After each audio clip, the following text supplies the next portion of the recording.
All right. I think it's been long enough. So, we're going to get back into it, shall we? Oh, wait. Wrong one. And then...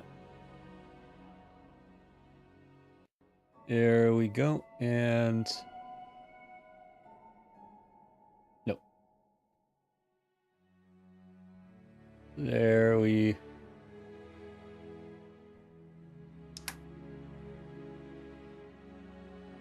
here.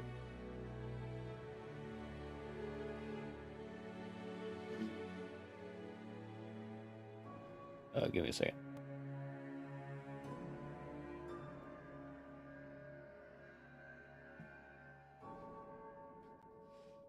All right, there we go. Hello everyone. There we go. And I'm just gonna double check, are things working properly? Looks like things are working properly on YouTube.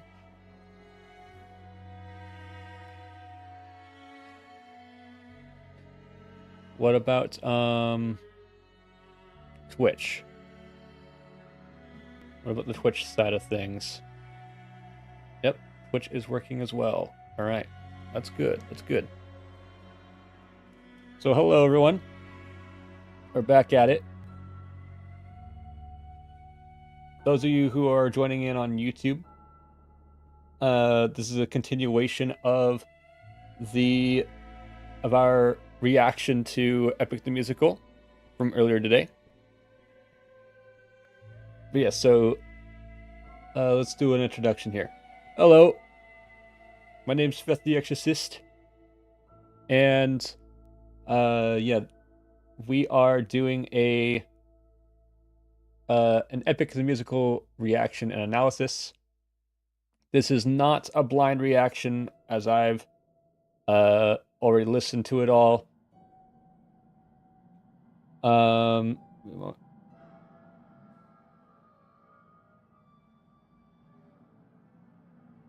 we go. All right, so let's see here. Goddess Jess, welcome, welcome. Yes. We are currently... let's see here. Let me go ahead and get this... where is it? Where is it? There it is. Oh, I should probably get rid of the... that. There you go.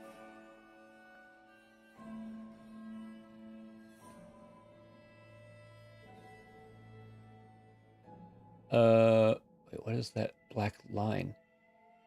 Heck, is that my... ugh. Hold on. I gotta fix that too.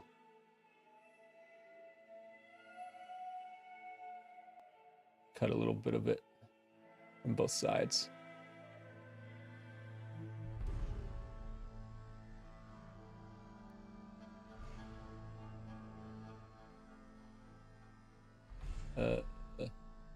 How do I cut it?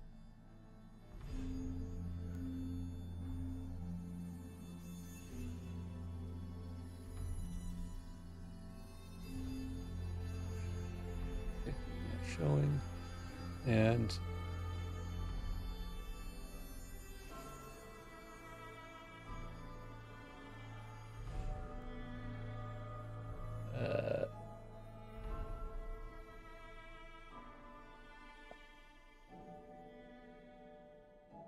oh, that's gonna bother me, isn't it? Now that I know it's there. What if I were to... nope.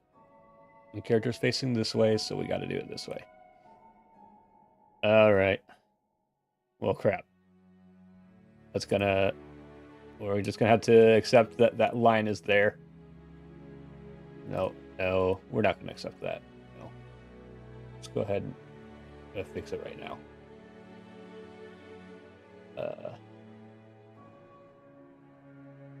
Crop. There we go.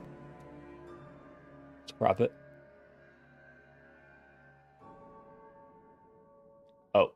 That's the wrong one. Oops.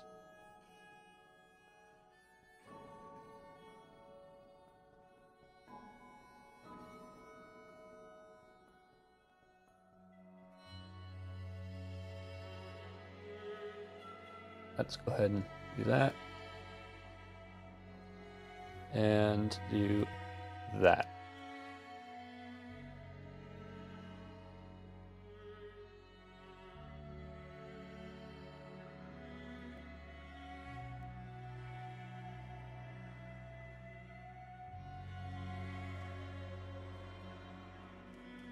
There we go. That's much better. All right. We got rid of that black line. All right. Anyways, now that we got everything fixed, let's try this one more time. Welcome, everyone, to our continued reaction to Epic the Musical. For those who are new around here, I am Feth the Exorcist, and I am also a game designer. To give you a glimpse at my experience, I was a QA tester for both. I was a QA tester for Far Cry New Dawn, Cyberpunk 2077, and Forza Horizon 5. And I also attended the Academy of Interactive Entertainment. Still looking for a job, but in the meantime, I am currently making a tabletop RPG based off of the Danganronpa franchise. So, so that pretty much explains my experience. But for those who don't know what the exact role of a game designer is, well, I'll break it down for you. So there's 3 general roles to game development. There is the artist, there's the programmer, and then there's the designer. The artist makes the game look pretty, the programmer makes the game work, and the designer makes the game fun and accessible. So what we are doing here is we are taking a look. Yeah, we're taking a look through the Epic the Musical, and we're basically brainstorming a design idea to see how we could make this into a video game. Now, the reason why I'm doing this is because the Jorge has mentioned a few times in their TikToks, and YouTube Shorts, that a bunch of the music that's here is inspired by some video games and anime, and so I'm like, you know what? Let's make some ideas based off of that comment. How much video gamey can we make it? We already went through the first 2 sagas, the Troy saga and the Cyclops saga, on Twitch. The VOD for that will be published on YouTube about maybe a couple days later after this. And I will also be editing and clipping parts of this reaction, so that way I can make it more YouTube friendly for those who want to just watch it in parts and not see the raw unedited footage of me scuffing. But yeah, so we'll be picking up where we left off on Twitch. We're gonna start with the Ocean Saga, and we'll move forward from there. One other thing before we get started, I will be doing my best. Hold on, let's go ahead and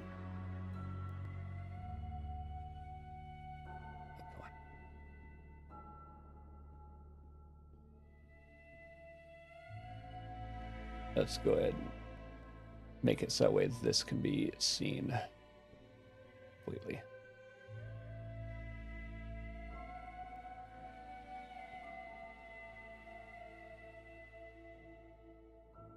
All right, doing my best here. There we go.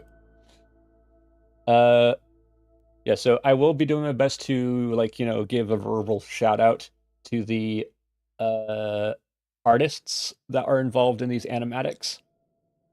But as you can see, we are going to be watching the compilation that was provided by Cyberjunk,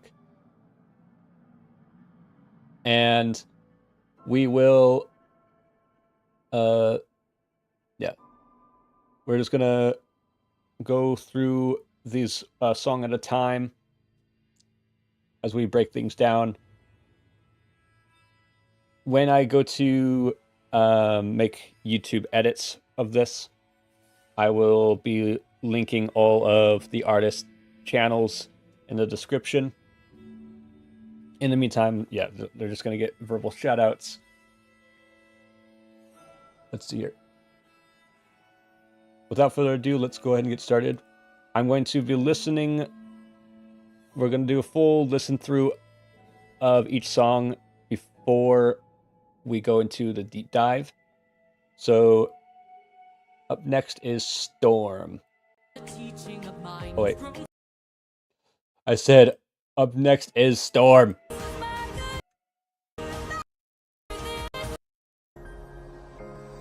There we go.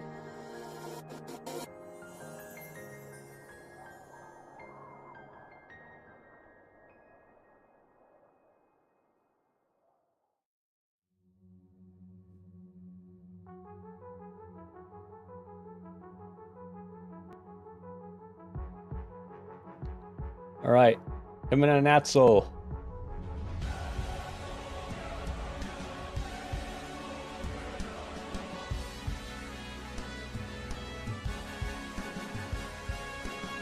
These waves and tides have grown in strength and size. Is it nature or divine, or a blessing in disguise? Our homes inside, this storm's our final fight. There's no time to die. Comrades, sir, brace for a storm. The likes of which we've never seen before. Brace for a storm. With hope so close, we must keep pushing forward. Full speed ahead towards the island, but avoid the crashing waves. Tread where the tide is flat, and then you will be safe. Captain, we will capsize with these waves. Our fleet will fail. Have them follow my ship, all ensure that we prevail. Storm, we're taking too much damage to survive. We'll beat the storm. At this rate, we won't make it out alive. Help to boat. An island in the sky. You really just grab the harpoons, as many as you can find. What do you have in mind? We're gonna shoot for the sky. What?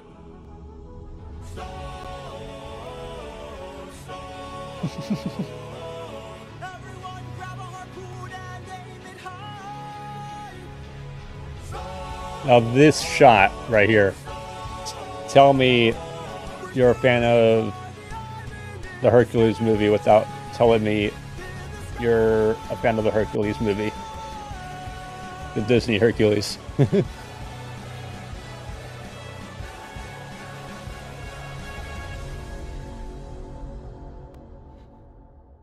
Of course, this motherfucker. Yep. All right, so let's do a breakdown of Storm for game design decisions. So,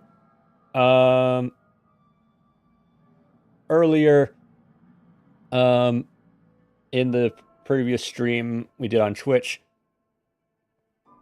or on Just Twitch, we did, let's see here. We explained that overall, if this were to become a game, the best way we could do this is by making it into some sort of fantasy JRPG using a wait time combat system along with a choose your own adventure concept. And the this right here, well, let's see here.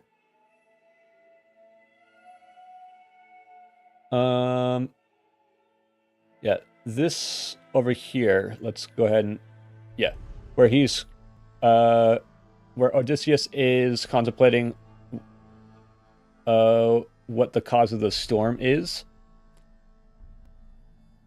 I'd argue for this part, we could initiate another choice for the player. Is either continue fighting the storm or leave and try and wait out, or leave and wait out the storm. But as we all know, for those who have actually gone through the entirety of the story or knows the lore of the Odyssey, this storm is caused by Poseidon in a way to prevent Odysseus and his men from getting home.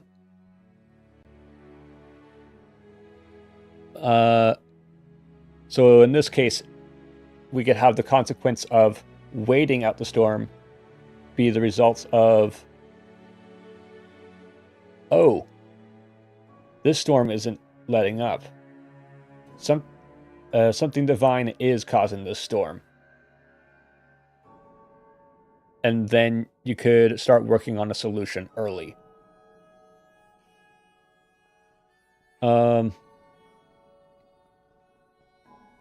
Or if the player chooses to continue to fight the storm, the player could then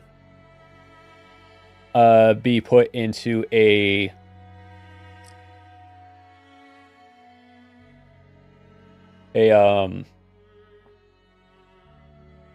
race or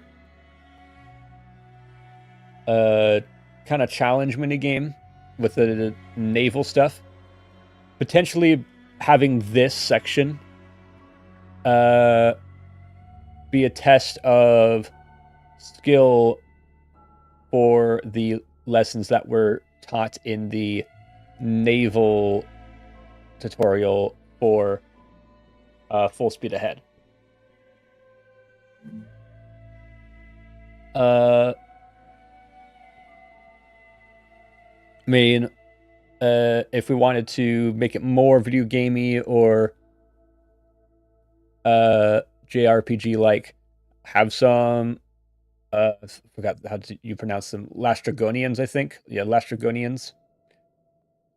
Have those pop up, since those are the minions of Poseidon, and just have them attacking the ship and have the possibility of fighting them in this segment of the story if we were to have it in a video game. Now, as far as, let's see here.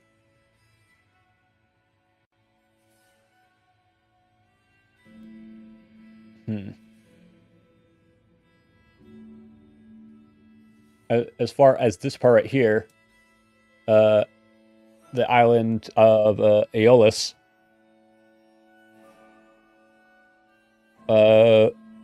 we could have another mini game where you are trying to shoot the harpoon into the sky to get connected to it.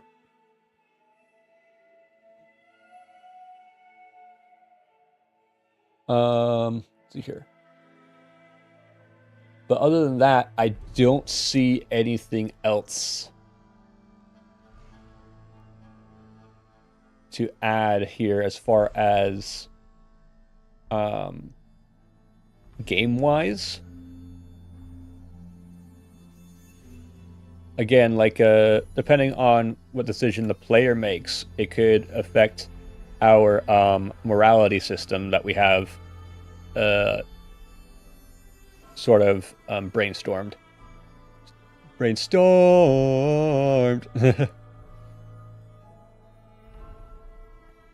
But yeah, let's go ahead and take a look here. Actually, give me a moment.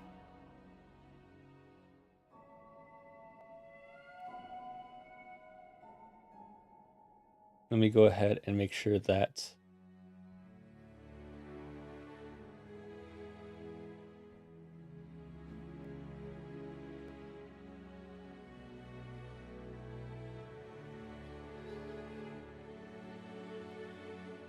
there we go.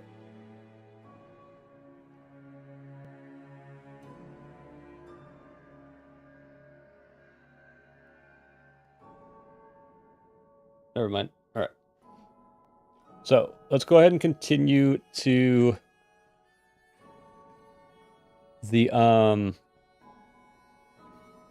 to luck runs out.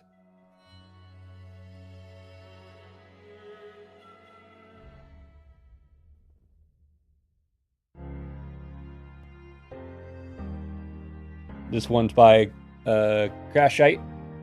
Please don't tell me you're about to do what I think you'll do.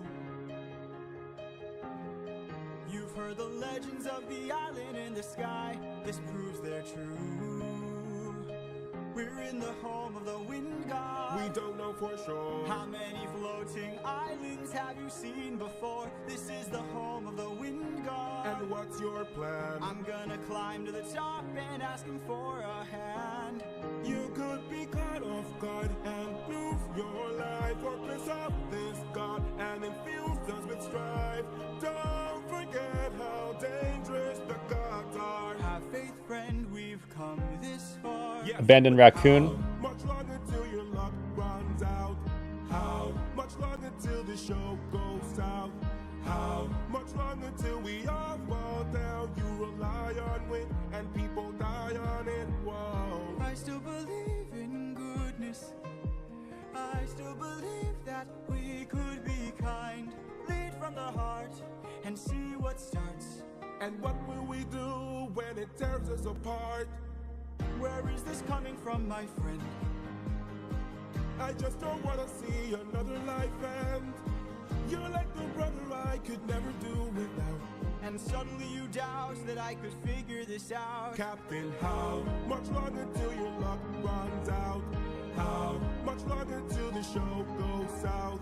How much longer till we all fall down? You rely on wish and people die on it. Whoa, how much longer till the snake breaks free?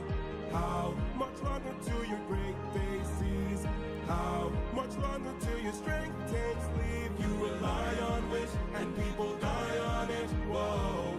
Thank you for the concern, but brother, I can assure you our journey is almost done. I understand that we're tired, I understand that we're phased, but don't forget how much we've already faced. I took 600 men to war and not one of them died there. In case you needed a reminder, if you'd like to speak more, let me pull you aside then. I need to talk to you in private.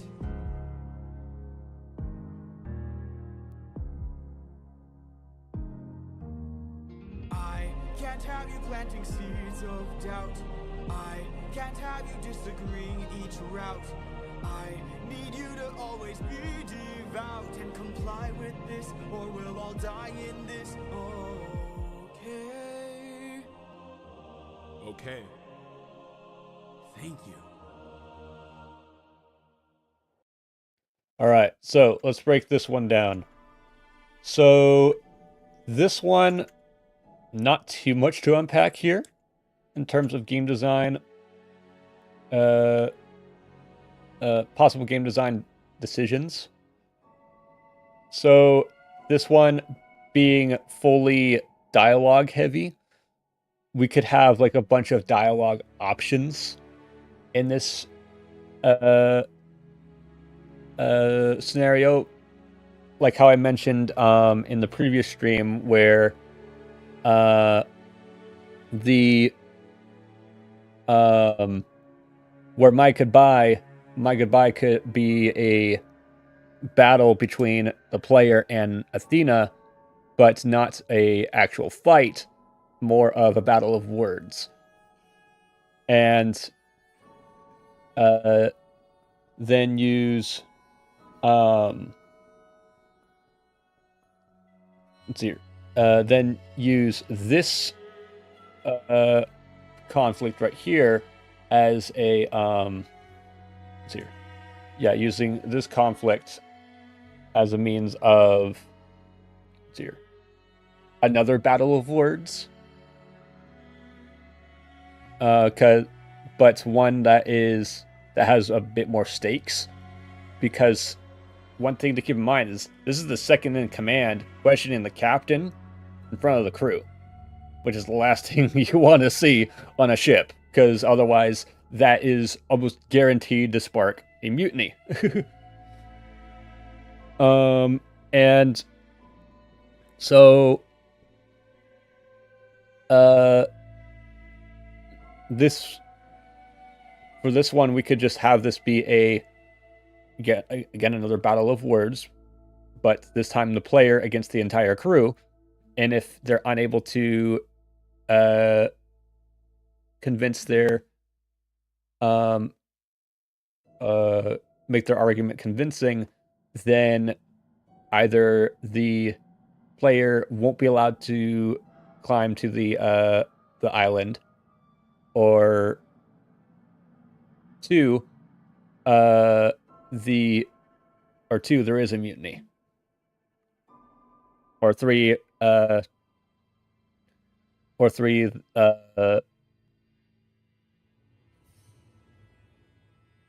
actually there's no three.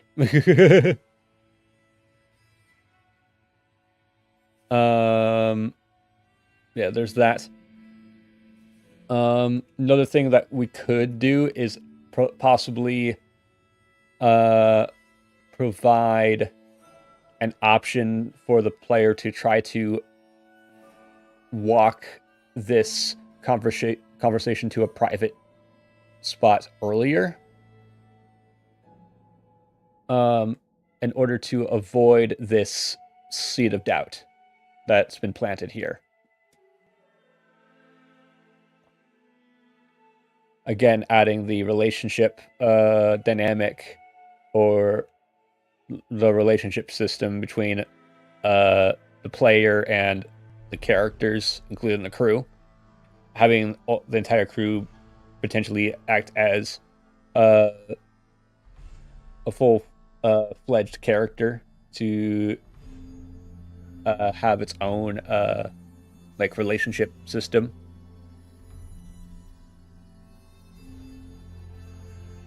Let's see here. And yeah, that's pretty much it. Not much to unpack here in terms of game design, but yeah. Oh yeah, one more thing. So also in the last in the previous stream, I did mention that Crashite's depiction of Eurylochus, I'd imagine being, hold on, let me get a good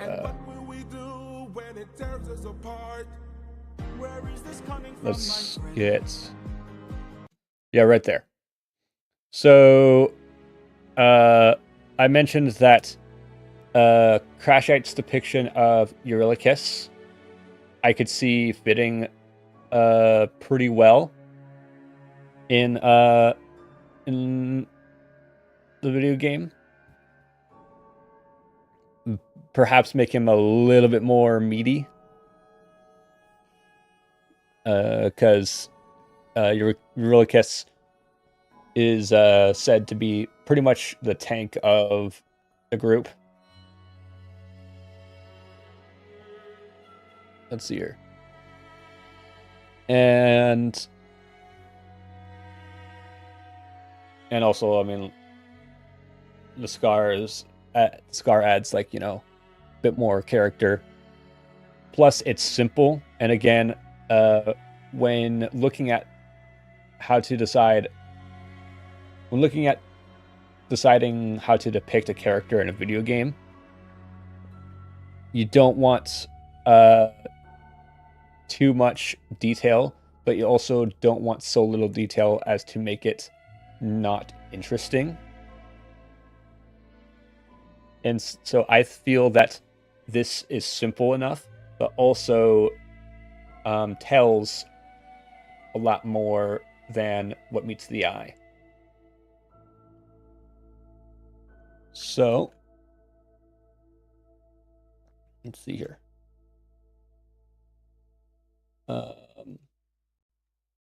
In terms, yeah, I don't see it. Yeah, I don't see anything else to talk about right now.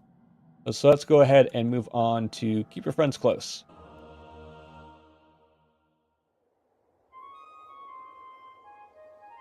This one is by Jimena Natzel.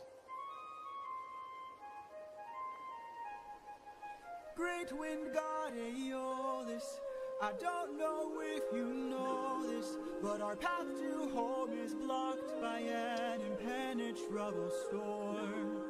I ask for your assistance so we at last can go the distance. Can you cast the perfect winds for us and aid our journey home? Ha ha ha! I am the wind, twisting and turning. I give the fire enough to stay burning. Let's play a game. A game? That's what I'm serving, and if you win, you will get what you're yearning. Deal. Take a look right here at this bag. It has the winds of the storm all trapped. All you gotta do is not open this bag. Sounds too easy, what's the catch? Ha ha ha! Keep your friends close and your enemies closer. Never really know who you can trust. If they wanna get the bag open, you gotta say no, sir. Sometimes healing is a must. What? Cause the end always justifies the means. Friends turn to foes in rivalry, so Keep your friends close and your enemies closer. never really know who you can trust. Never really know who you can trust. Captain, what's happening? What's trapped in that bag? Something dangerous, friends, we mustn't lag. It's treasure. What? Bye-bye. Open the bag! Let's see what you got. No, do not! Everybody listen closely. See how this bag is closed? That's how it's supposed to be. This bag has the storm inside. We cannot let the treasure rumor fly. We'll try. Keep your friends close and your enemies closer. Never really know who you can trust. Now I wanna get the bag open so they can have closure. Sometimes seeking is a must. Cause the end always justifies the means. Everything's changed since polity, so Keep your friends close and your enemies closer. never really know who you can trust. Really know who you can trust. For 9 days I've stayed wide awake, trying to make it home with no storm or tidal wave. I remain unopposed, the bag is still closed, and I'm getting closer to you. I can't wait to make some new memories. Time for me to be the father I never was. Just keep your eyes open. Why are my eyes and my heart and my soul so heavy? Just keep your eyes open. I keep on trying to embrace you both. Why won't you let me? Just keep your eyes open. So much has changed, but I'm the same. Yes, I'm the same. Just keep your eyes open. Keep your eyes open. Wake up. Wake up. Odysseus, they're opening the bag. Wake up!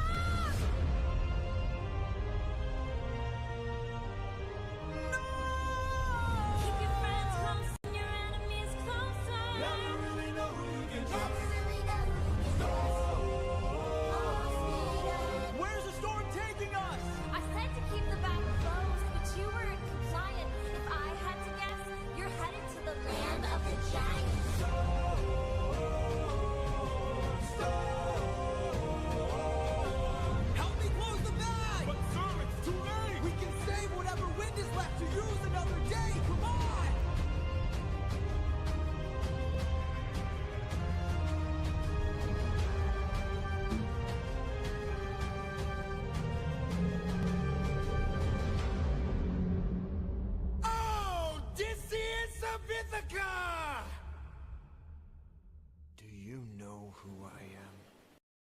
All right. So, uh, as much as I want to continue and listen to Ruthlessness is my favorite, probably my favorite out of the entire musical. But we got a lot to unpack here in Keep Your Friends Close. So, real quick before we go over theme design, our story or narrative design, we need to go over character depiction here for Aeolus. So Aeolus, I do really like the depiction of Aeolus from Jimena's point of view because it is very unisex. Because like um, for those who don't know, Aeolus is depicted as a male god. But obviously Jorge made the decision to cast Aeolus with a female vocalist or more feminine vocalist, and the and that, in my opinion, actually does make sense because it's a wind god, and a wind god's voice could possibly have a much higher toned voice, bordering on feminine. And so the so that does fit really well. However, I'm gonna pull the however card for this. I would argue that if I had to pick between this depiction and hold on, let's do let's go ahead and duplicate this tab. Hold on, duplicate.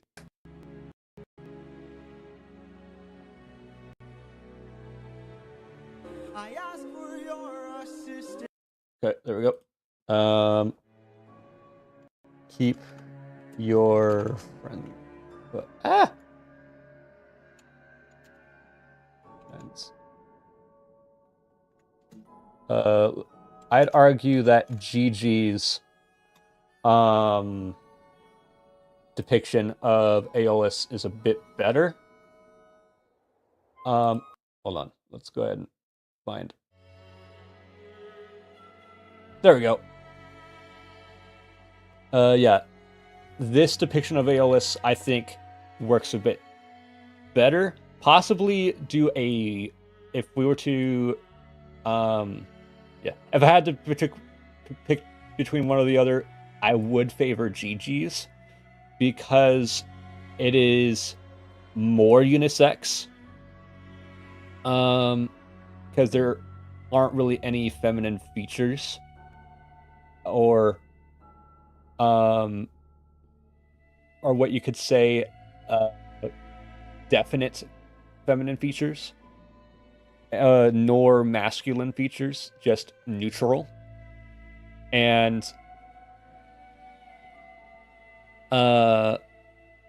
plus they are shown to have a more playful design. I mean, given the clown-ish type of face.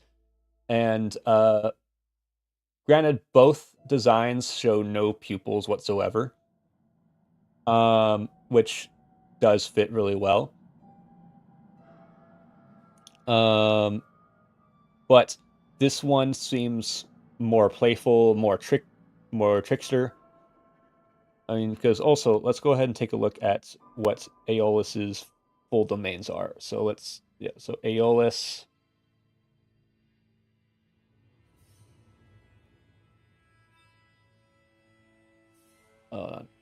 How do you spell Aeolus God?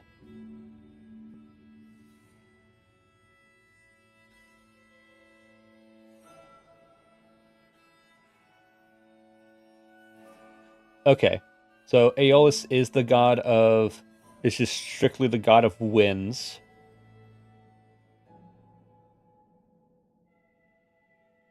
Son of Hippotes.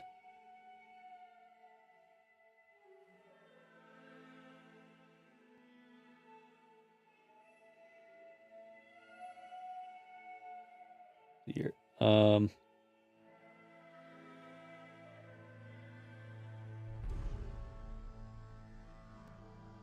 I could have sworn that they were also a trickster god.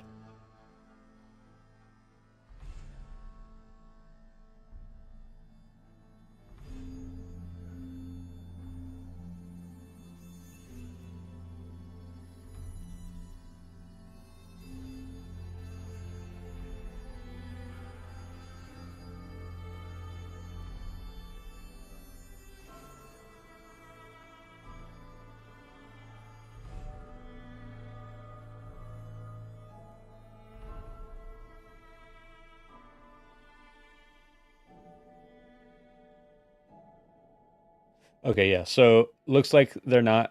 Yeah, they're not a trickster god. They're just strictly the wind god. All right, but which all right. However, I would argue because of how the um uh, because of how Aeolus's character is depicted in this musical, this would probably be best. But I wouldn't be against doing a mixture of both. Possibly doing more of possibly doing the clothing design for use the clothing design for or using Jimena's clothing design for Aeolus and using Gigi's features, facial features. Plus, I would also argue using the Gigi's Winions over this because let's see here.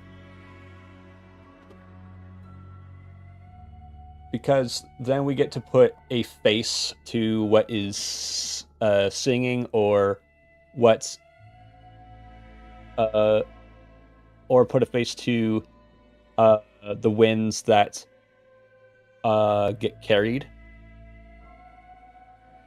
Maybe do a mixture of both. And if we were to depict both if we were to depict the dream sequence and let's see here. Let's see here. Nope.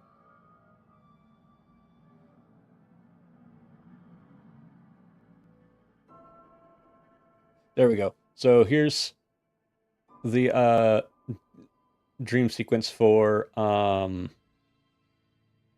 Jimena's perspective or interpretation, and let me find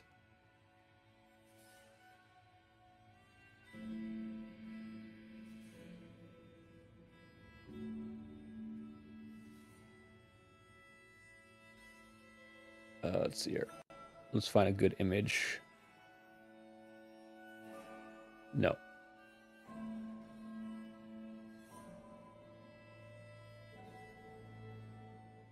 There we go.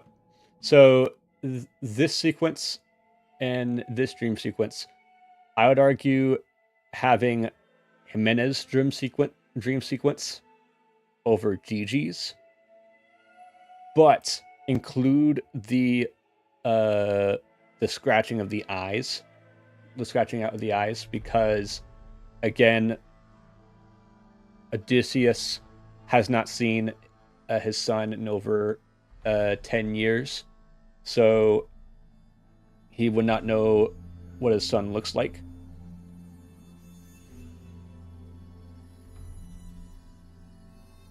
But the end of the dream, I keep on trying. You let just keep it open. So much has changed, but I'm the same. Yes, I'm the same. Just keep your eyes open. Keep your eyes open. Wake up. Wake up! Odysseus, they're opening the bag! Wake up! so having that depiction of the dream ending would be best compared to Jimena's.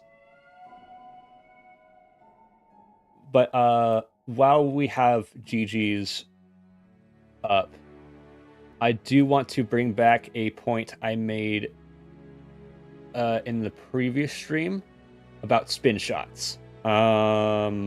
See here, because it's there we go. Rumor fly. We'll try. Keep your friends Here we go. close and your enemies closer. Never really know who you can trust. Wanna get the bag open so they can have closure. Sometimes thinking is That spin shot right there. So I'm gonna again bring back the point I made in the previous stream. Artists, when it comes to drawings or writing, tends to have a signature. And when I mean signature, it's a habit that the artist loves to do in their work, and just almost can't resist not doing it.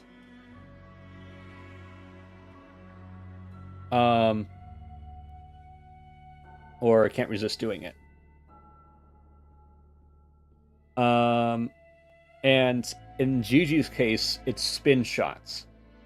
I've watched a bunch of other Gigi's animatics, and quite a few of them have spin shots, which is very cool. However, again, bringing it back to what I said in the previous stream, doing something that can be easily seen too many times in a big project could make the project boring, or make that thing that you're doing a bit boring. Which is why generally you want to, when it comes to a big project such as a video game, a TV show, or a movie, you want to stick with a general rule of 3, not for the entire project, but for like the different acts of the story. In this case, since this musical is made in a 2-act structure,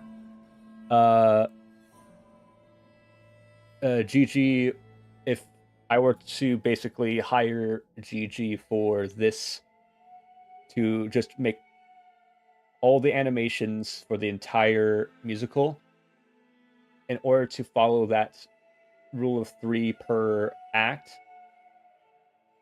I would only be able, I would tell them you're allowed a maximum of 6 spin shots.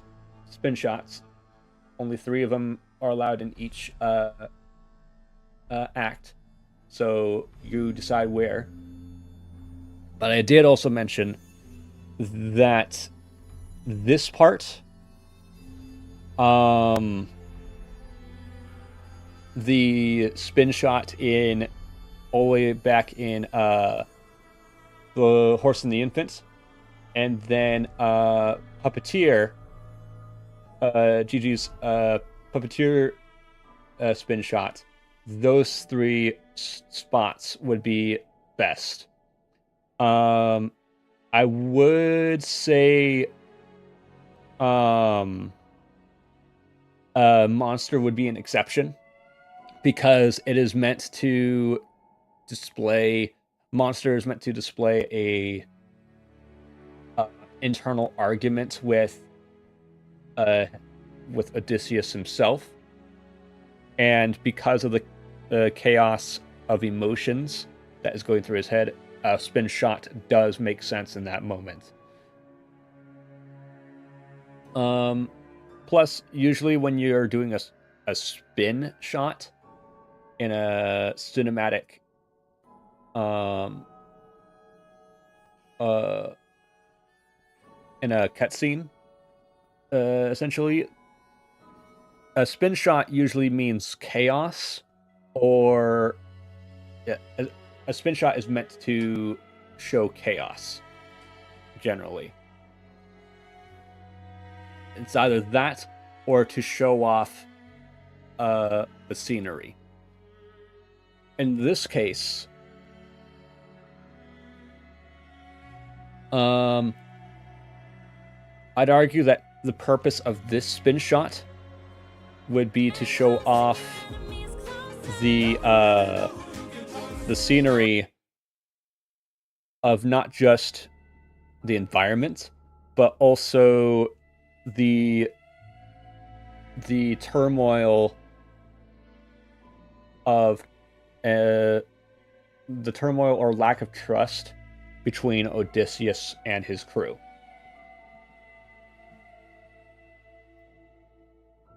While in I'm gonna go ahead and go all the way back here. While in just all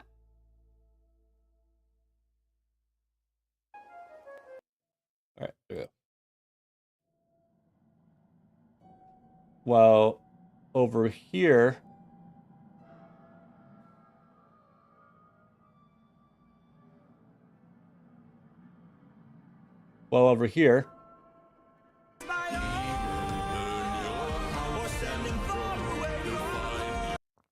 yeah, well, right here, this spin shot is meant to show the inner conflict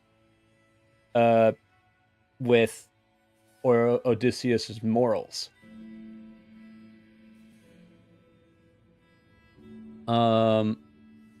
As Zeus is meant to represent the ruthlessness part, the ruthlessness side of his morals, and Odysseus right here is meant to represent mercy. Or you could argue the infant is meant to represent mercy.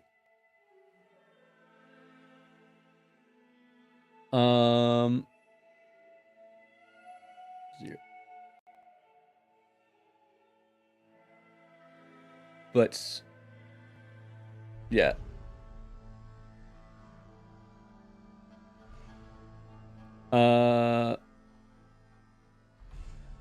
Yeah, that's my ramblings about animation.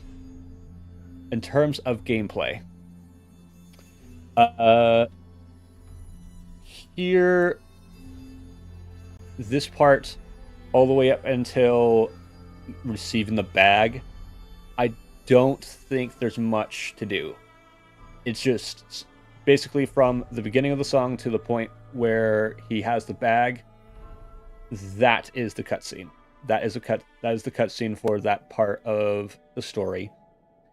And when you're back on the ship, that is when gameplay starts. Specifically,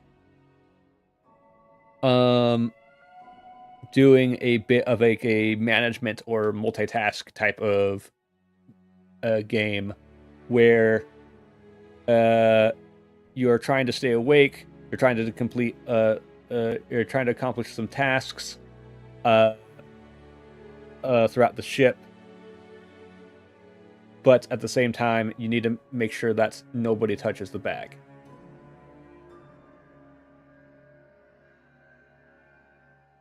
Let's see here.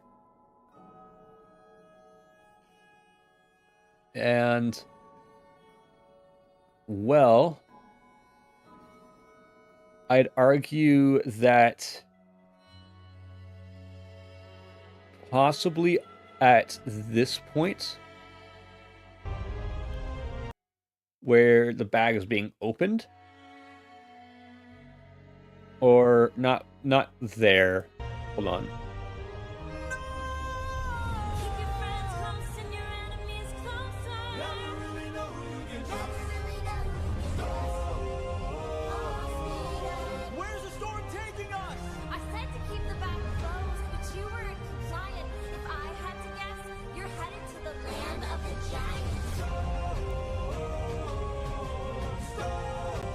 Right there. So right in this moment, right here, I'd argue this could be a point where you have like some quick time events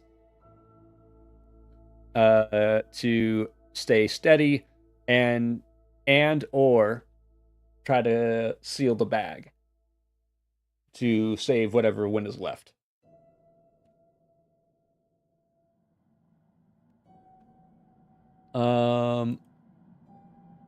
And then in terms of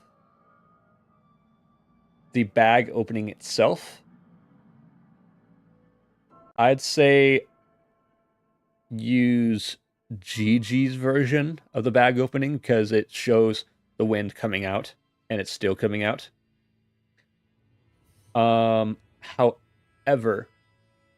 I would still keep the faces hidden.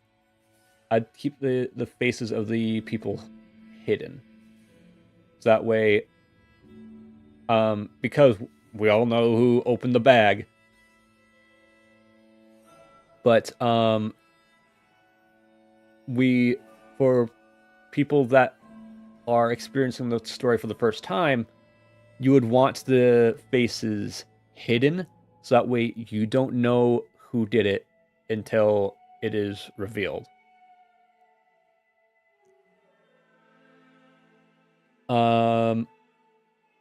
Yeah, use this version of the bag opening, but use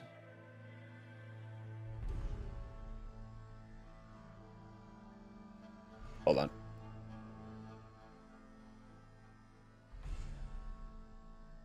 Hold on, let's find it.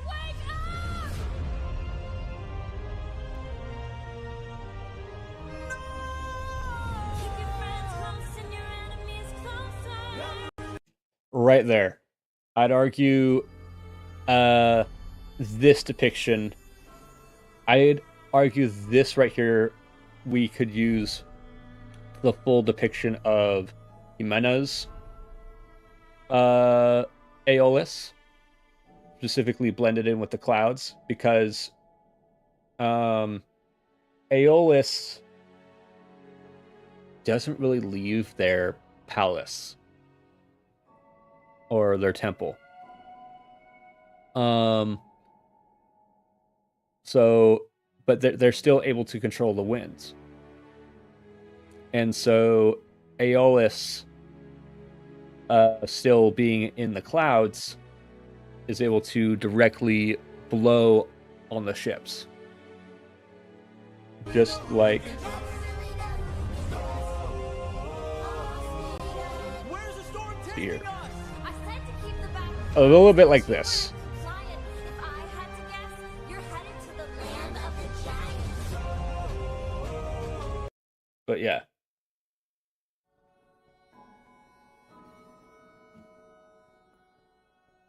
I guess we're also going to end up doing a bunch of animatic, like, oh, whose depictions are we going to prefer here and here? But yeah. But it does kind of add to the explanation of game, I guess what I would picture as what I would want in the game design. But yeah. Help me close the bag! But yeah, let's see here. But yeah, also keep in mind that any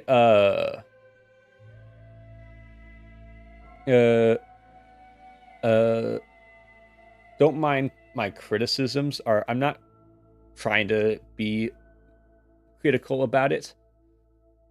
I'm just basically using the rules of game design / visual storytelling that I was taught. And so, yeah, I mean, like, Gigi with their spin shots, keep doing it, because I do love your spin shots. Your spin shots are very impressive. And spin shots, as I've and again, I'm not an artist nor programmer. I'm simply a designer. But you do got to have a little bit of a jack of all trades. So I know basics of uh, both programming and art. I have heard that spin shots are arguably the most difficult things to pull off in animation. And with that, I give you applause.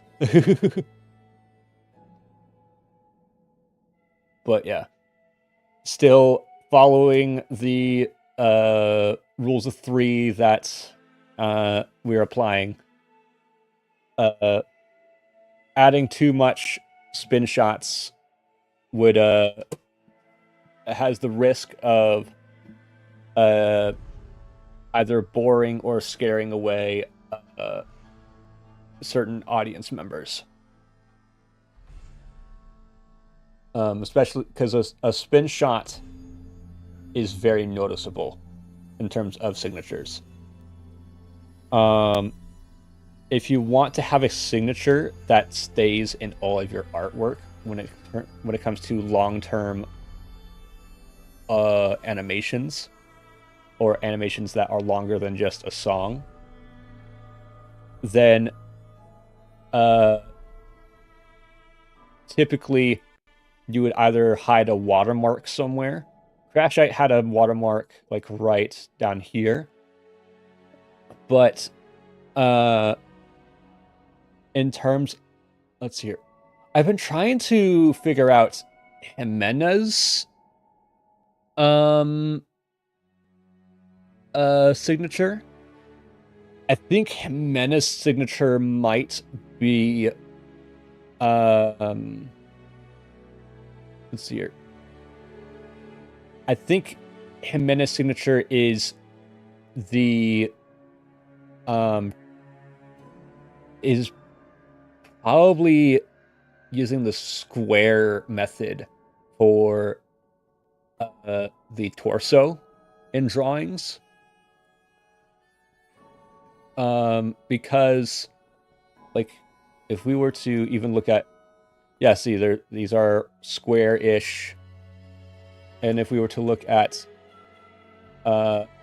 Aeolus's design, Aeolus seems to have a square torso as well, almost.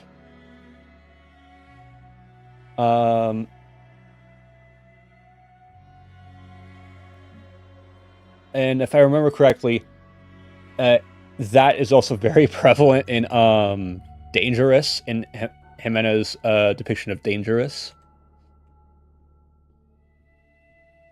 I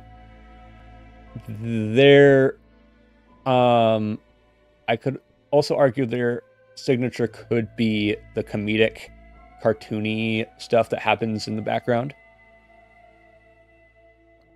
Because there's always at least one cartoony spot.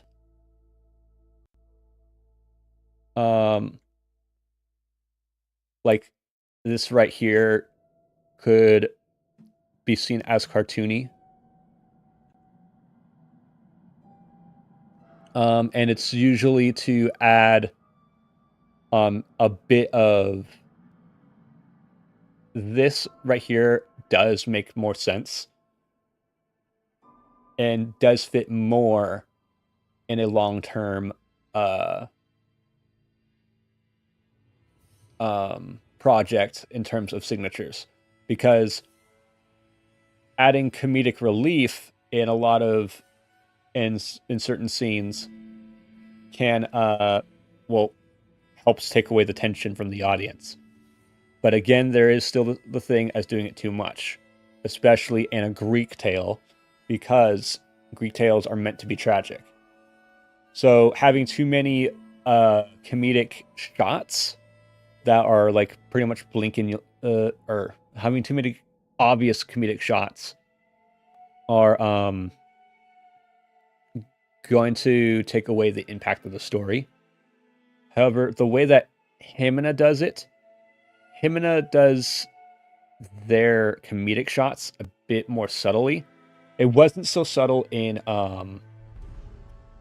Polyphemus, but however, it was still subtle enough to where if you weren't focused on the background, because most people, let me go back it up here.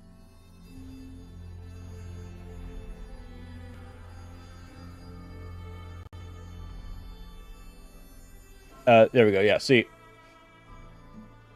So, comedic shots behind here. This is not that comedic. More like, oh shit, I fucked up. But this right here. Yeah. Yeah, so this, not everyone's going to notice that. And you might be thinking,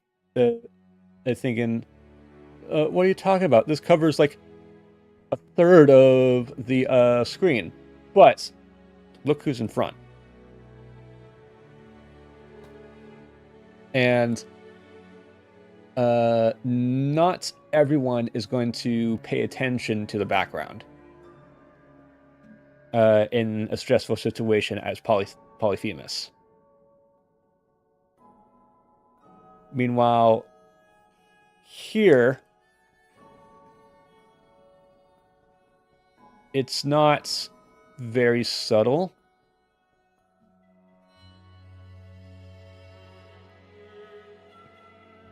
Or no, it is very subtle actually, because it's not meant to be comedic. Hold on. Let me go ahead and... Where's the storm taking?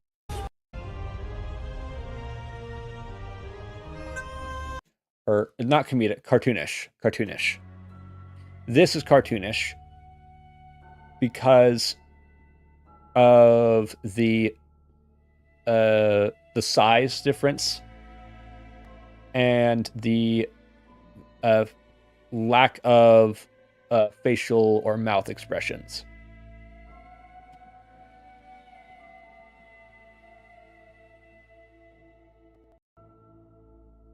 But yeah, that I think is all for Keep Your Friends Close. So yeah, just a bit of a recap for game design purposes.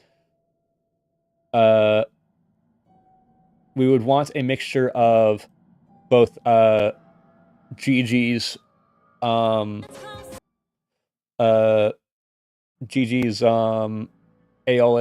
and Jimena's Aeolus. And we would want to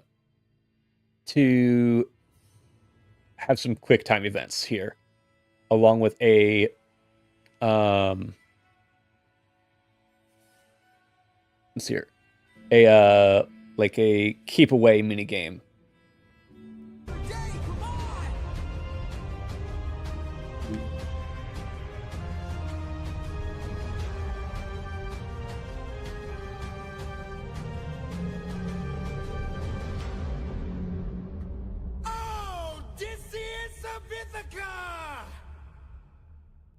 Do you know who I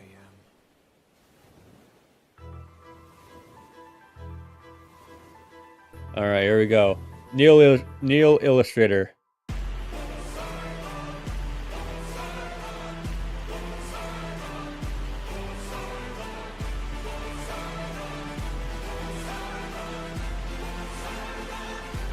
Poseidon. In all my years of living, it isn't very often that I get pissed off. I try to chill with the waves, but damn, you crossed the line. I've been so gracious, and yet you hurt the son of mine. That's right, the Cyclops you made blind is mine. No. I'm left without a choice and without a doubt.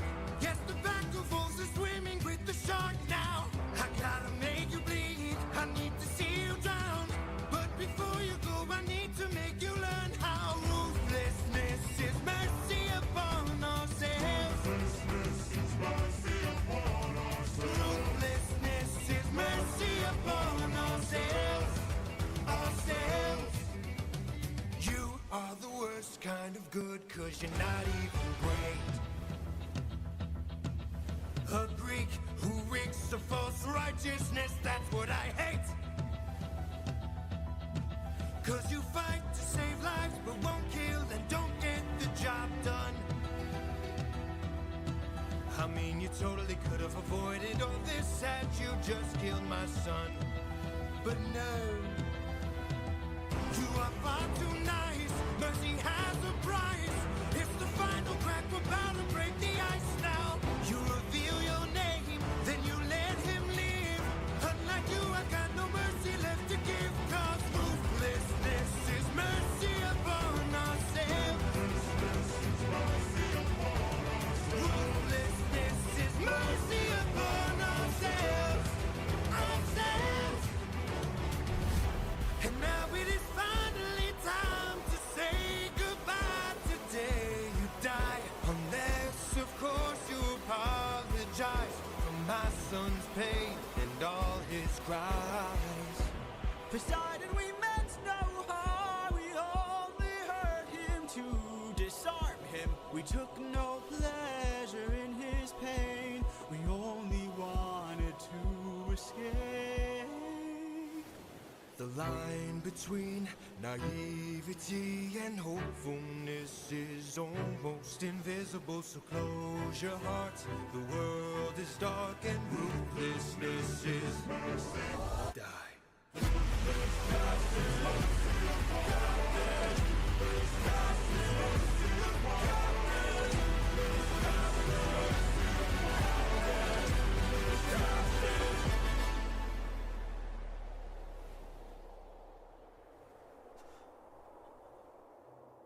What have you done?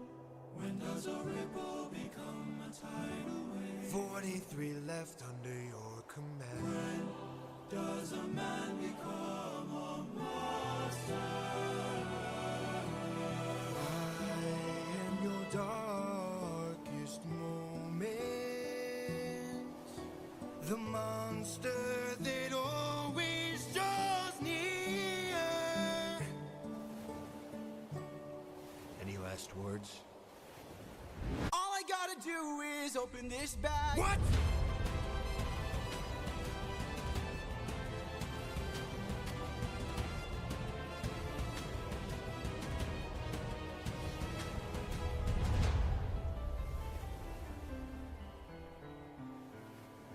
Remember me. All right, so let's break down ruthlessness. So,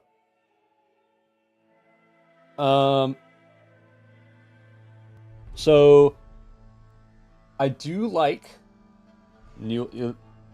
Now, since we got a new character, we gotta determine whose depiction of Poseidon we go with. Now, I really do like, or I actually love, Neil Illustrator's Poseidon depiction. I think it is fitting to have a god seem bigger than everyone. However, gods in the original story have gods typically in multiple stories take the form of regular human beings, or are just depicted as looking like human beings. Though I would keep quite a few features from this depiction, specifically like the Cyclops eye, necklace, and the water arm. However, now, so Gigi's is all right. However, it goes too hard on the aquatic side of things, because let me Yeah, let me pull up Gigi's depiction of Poseidon.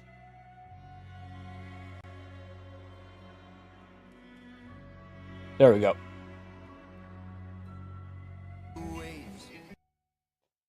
There we go. This is Gigi's depiction of Poseidon, which is badass. Don't get me wrong. Both of these are badass, but however, the tentacles, in my opinion, are kind of what kill it, because it is too aquatic. We got to remember that Poseidon isn't just the god of tides and storms. He's also the god of horses. Which is why I still argue keep like some of these features here in terms of clothing and accessories. Keep the trident. But in terms of body, like full body, I'd argue using Anaflamma's depiction of Poseidon. Because first he appears as a horse. And then boom, he's a humanoid with aquatic features that are only present when he is attacking, such as right here. Right there. How do you...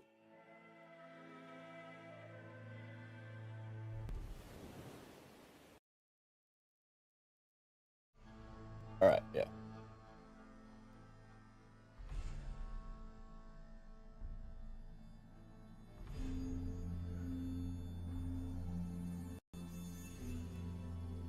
But yeah, showing the aquaticness of his showing an aquatic form only when he's attacking makes a better depiction, in my opinion, and having him more humanoid. But still give him like this giant version whenever he unleashes his really big attack, such as when he goes to kill the 500 men. Let's see here. In terms of the scene itself, so here we would have another boss battle, but not just because it's Poseidon, but because of the beginning. And I'm going to play it.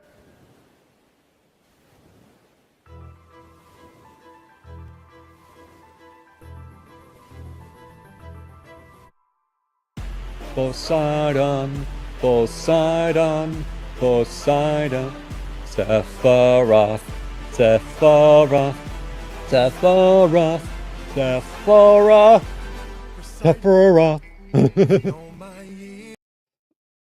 Do you hear it now?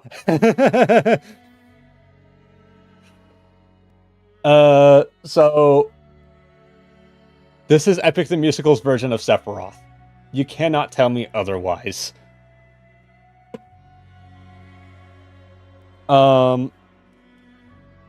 So we would have another boss battle. However, this boss battle wouldn't necessarily be a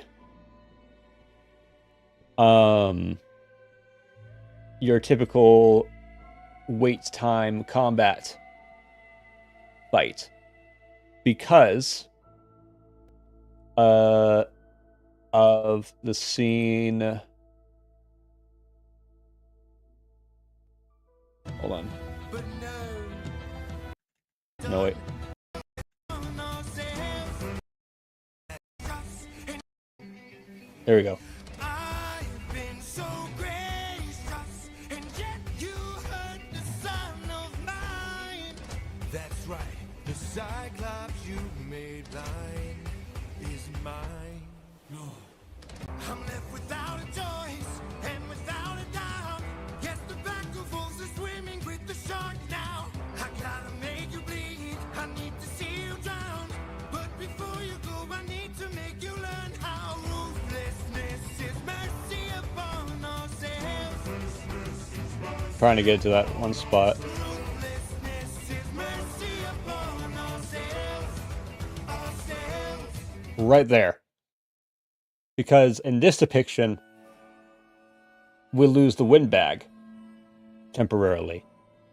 So, in this case, either we have a portion where we try to find the windbag, or we have the wait time combat until we're able to retrieve the windbag, or it's simply we survive long enough to we just survive long enough to retrieve the windbag.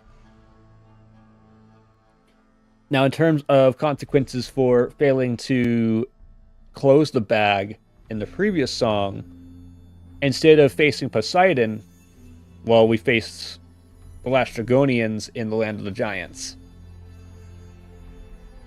And speaking of last Dragonians, we could also end up using here. Let's see here. Yeah, because last Dragonians are present here in this depiction of going against Poseidon. We could also have the last Dragonians as minions.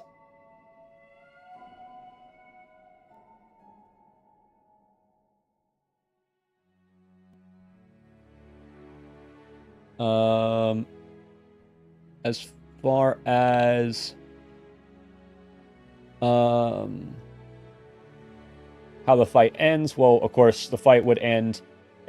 The fight would end either with you dying or with you finding the windbag and then escaping by opening the windbag again.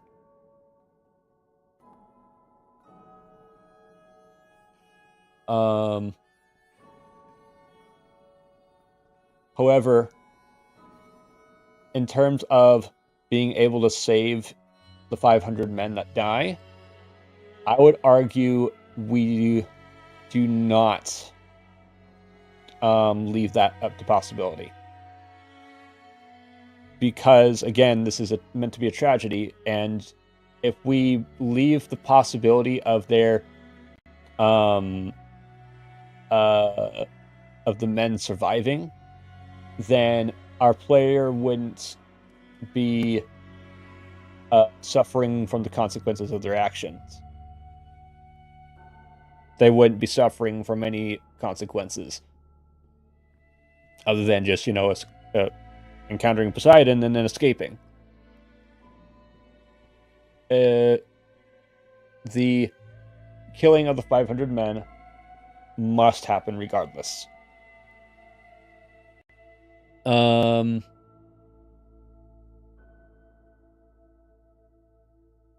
Let's see here.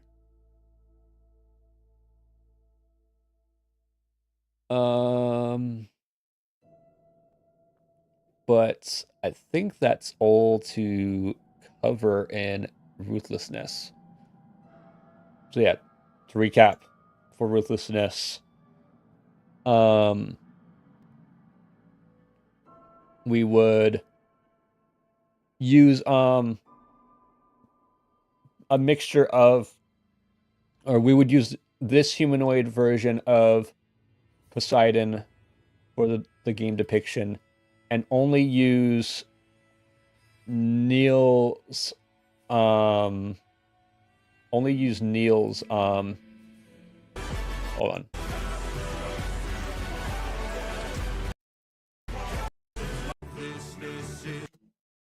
Yeah, only use this version of Poseidon when he is, like, you know, either in boss form or, like, final stage boss form.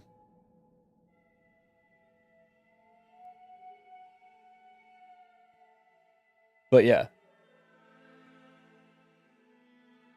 So, with that, we shall move on to the Circe Saga.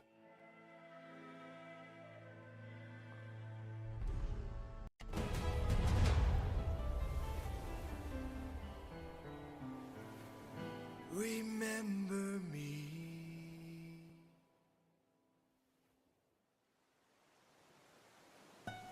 This part's Merxy.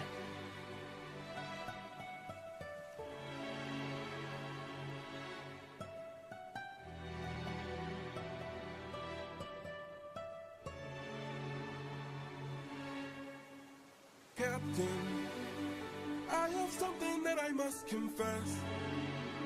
Like, I have some. Captain, I have something that I must confess. Something that I must get. And this off one's my Himina? chest. Until it is said, I cannot rest. Captain, you really gotta make sure this island is secure. But Captain, there's only so much left we can endure. Whatever you need to say can wait some more. Of that I'm sure. Okay.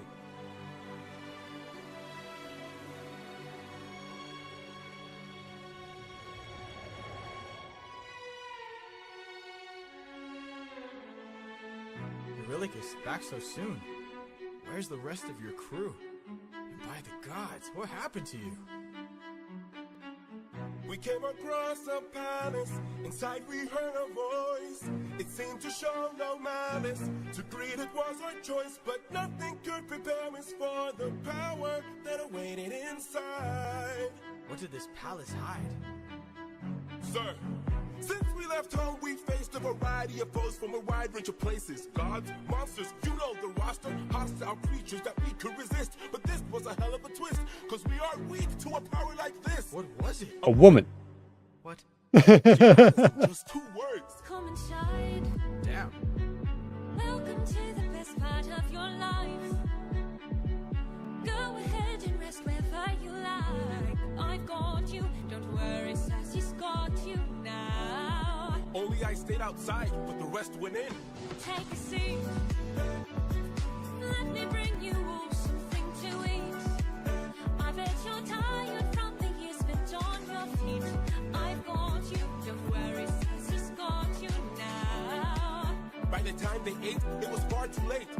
For inside the meal, Think of your past she had cast a spell. and your mistakes. They began to squeal They'll be the and last grow snouts and tails. mistakes you'll She make. changed them. I've got all the power, yeah. I've got all the power. No, I'm not a player, I'm a puppeteer. No, I don't play, I puppeteer, yeah. They transformed, This is the price. and it wasn't quick. We paid to live. She turned our men The world is not from men to pigs. and to forgive. She changed them. I've got all the power, yeah. I've got all the power. No, I'm not a player, I'm a puppeteer. No, I don't play, I puppeteer, yeah. We have to go save them. No, we don't. Look at all we've lost and all we've learned. Every single cost is so much more than what we've earned. Think about the men we have left before they're none. Let's just cut our losses, you and I, and let's run. Of course I'd like to leave now. Of course I'd like to run. But I can hardly sleep now, knowing everything we've done. There's no length I wouldn't go if it was you I had to save. I can only hope you'd do the same. I can hear her still, No one will find and her voice deceives. their way between. What if she can't be killed? My nymphs and I. Will you choose to leave? Their loving queen. I don't know. I've got all the power, yeah. I've got all the power. No, I'm not a player, I'm a puppeteer. No, I don't play, I puppeteer, yeah. She's a clever witch, This is the price. and she's hard to slay. We paid it all. It's a game of wits, We draw the line. but you don't have to play. Watch from above. I have to try. I've got all the power, yeah. I've got all the power. No, I'm not a player, I'm a puppeteer. No, I don't play, All right. Nope. We can't go there yet. All right. Puppeteer. So let's break this one down. So, new island, new saga, which means possibility of the game adding new mechanics. And so this would definitely be a more heavy, dialogue heavy part. But because of, well, actually, I could explain the magic part later because magic is introduced here. But in the in Wouldn't You Like, we can explain magic, but this would be where right off the bat we already have a big choice to make, which is to either listen to Eurylochus or tell him to leave you be. And allowing him to speak, of course, will have us learn sooner that he was the one to open the bag.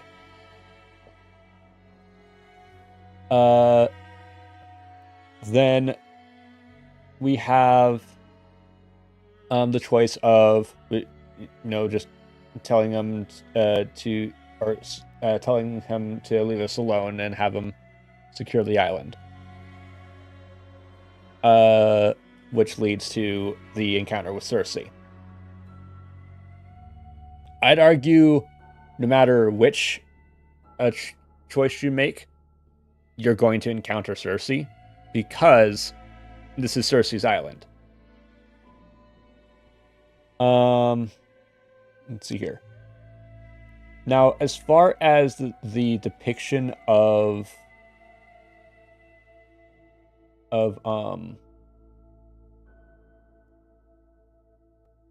as far as the depiction of Cersei,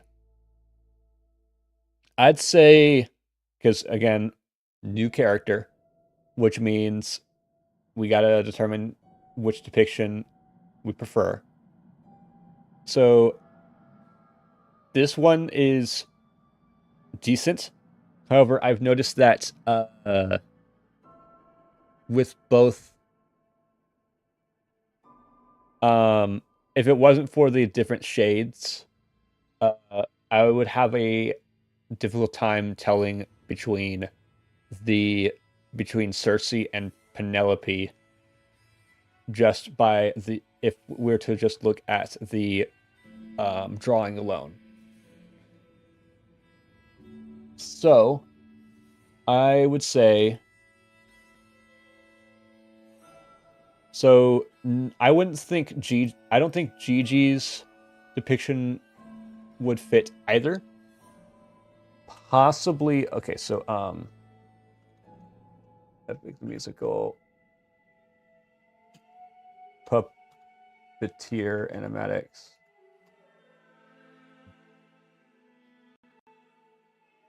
Well, let's go ahead and actually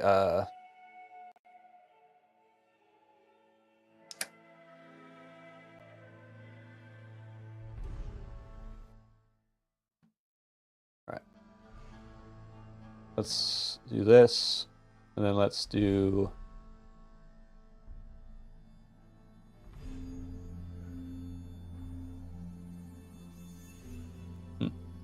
I haven't seen this one. We may all right, so I'm not going to go through the ones I haven't seen before yet. I think that could be for another stream. But what we could do. All right, so we're going to go through the ones that we do know.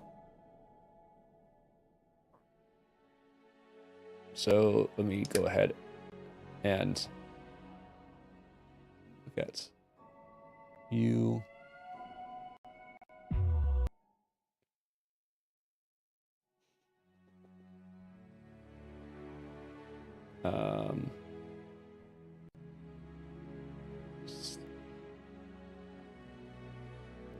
Trying to.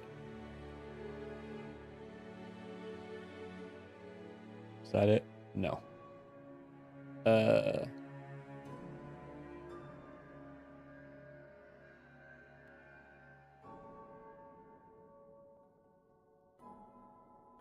It's a D&D animatic. No, we don't want that. Hold on. Trying to find.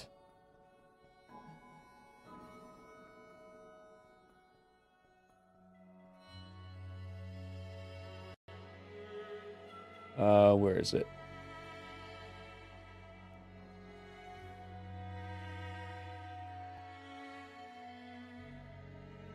I haven't seen Britpal Pixel's version of that yet.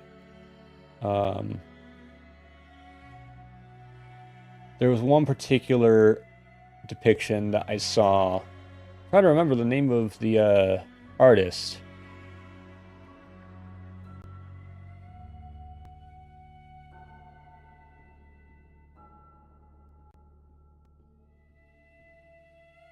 Was it Gwendy? I think it was Gwendy's depiction. Yeah. I think it was Gwendy.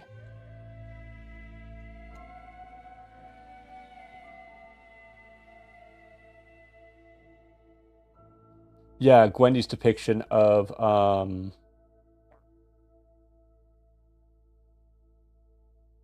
Here we go.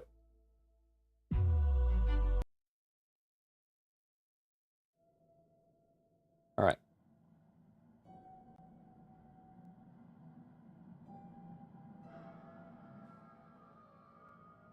Hold on. Yeah.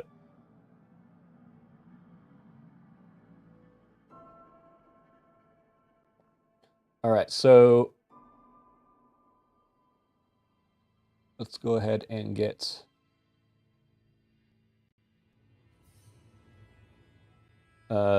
We're gonna get. Nope.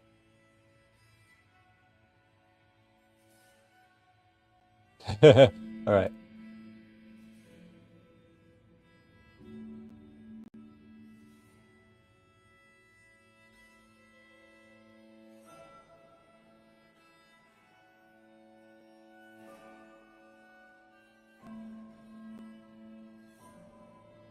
There we go. So, one could argue for. So, I can't really say much about Jimena's depiction of Cersei.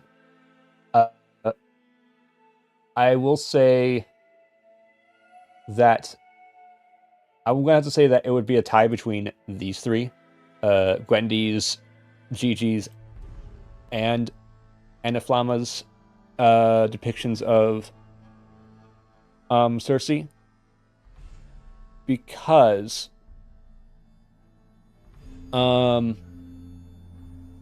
let's see here.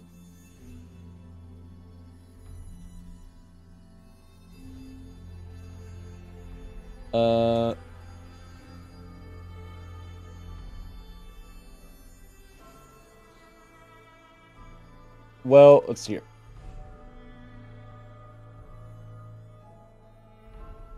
It shows here it shows with Gwendy's it shows a more elegant side of Cersei.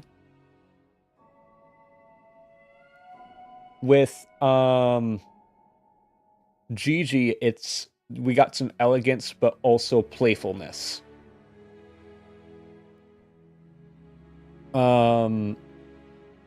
Meanwhile, this one shows a more shielded and protective Cersei. A Cersei that's not going to take just not going to take any shit from anyone type of Cersei.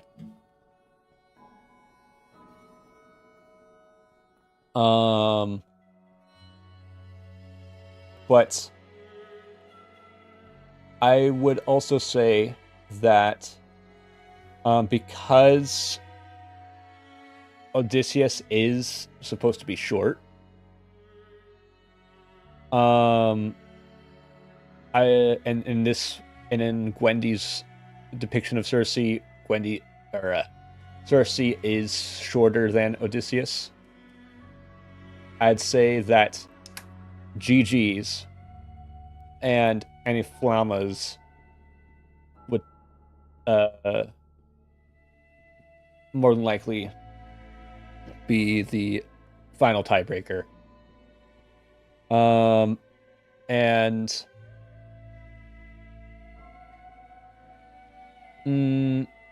I'd say that it might the winner here might be Anna Flammas. However, again, going back to GG's signature, which is the spin shots, I would go all the way here.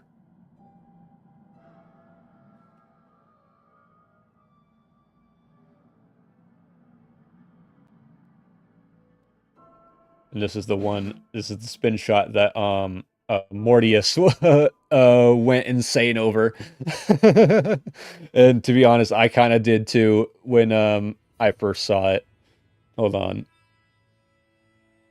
There we go. So here we go. She's a clever witch. This one. And she's hard to This play. right here. It's a game of wits. But you don't have to play. I have to try.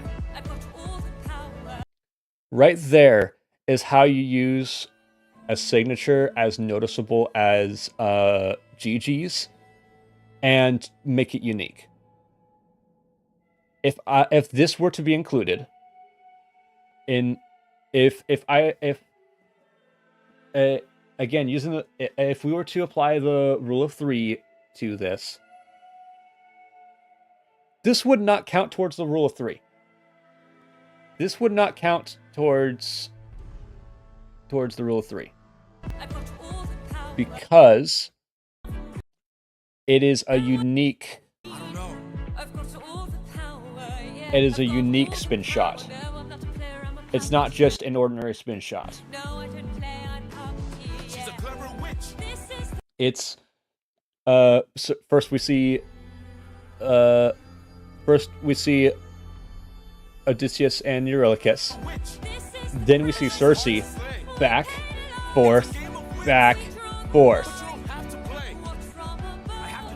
And it's a full 360 spin shot that covers both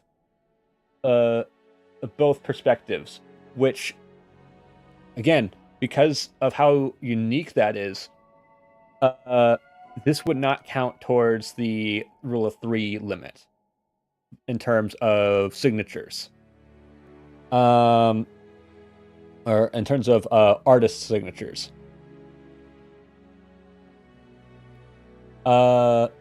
Meanwhile, again, I would still argue using Anna Flamma's depiction of Cersei. Maybe using this depiction of Cersei for Puppeteer, but because this version of Cersei is more playful, more alluring, because she's trying to ensnare you in her trap. While this one is just pure defensive mode. This one is, I'm going to protect the people I love, and you cannot tell me I'm wrong.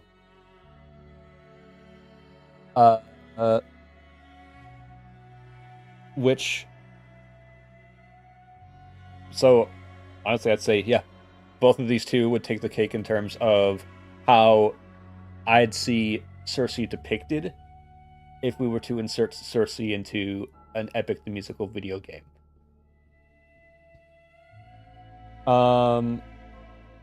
Let's see here.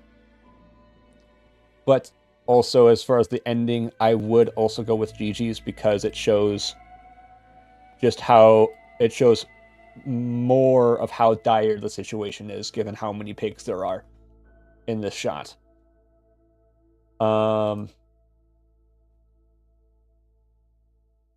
Let me take a look at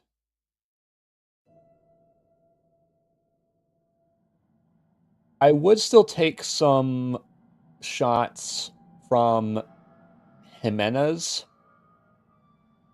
depiction of this song, specifically the strings. Yeah, specifically the use of the puppet strings, because again, it feeds into puppeteer. Other than that, yeah,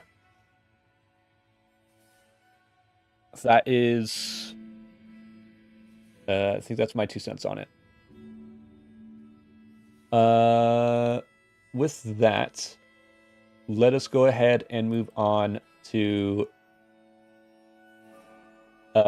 Wouldn't You Like? And that's Gandalf Monkey, I think it said.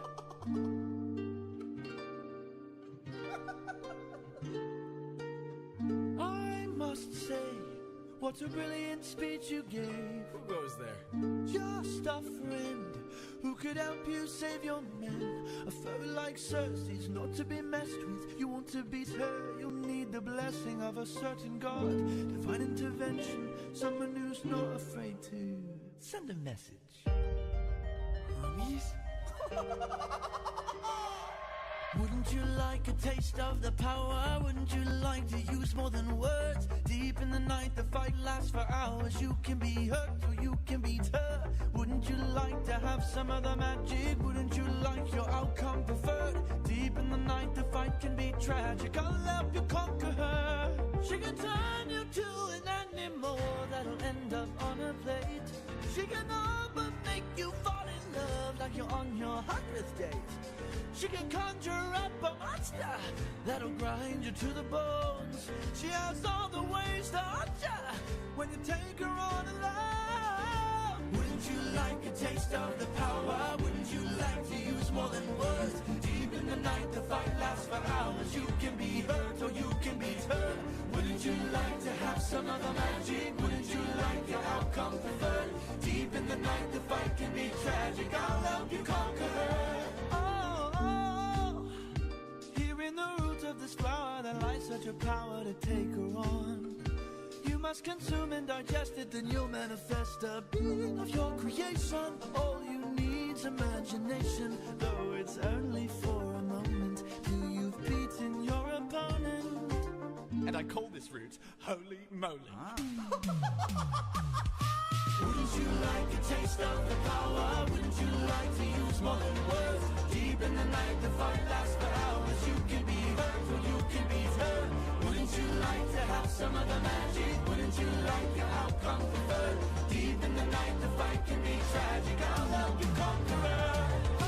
Wouldn't you like a taste of the power? Wouldn't you like to use more than words? Deep in the night, the fight lasts for hours. You can be hurt or you can be hurt. Wouldn't you like to have some of the magic? Wouldn't you like your outcome preferred? Deep in the night, the fight can be tragic. I'll help you conquer her. Hermes! Thank you. Don't thank me, friend. You very well may die. Good luck. All right, so let's go ahead and break down Wouldn't You Like? So, of course, again, new character, which means we need to determine which depiction we go with for Hermes. So, I do like this depiction a lot because it is very goofy. However, let's go ahead and pull up. All right, so I'm going to keep that up there for now. But let's go ahead and look at Epic, the musical Wouldn't You Like animatic. There we go.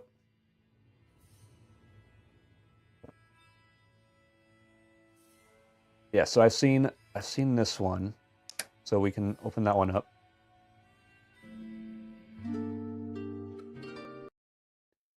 And I've seen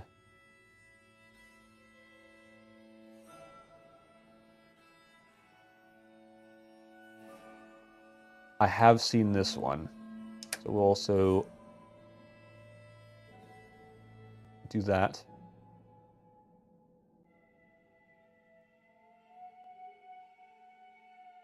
And then we'll also do...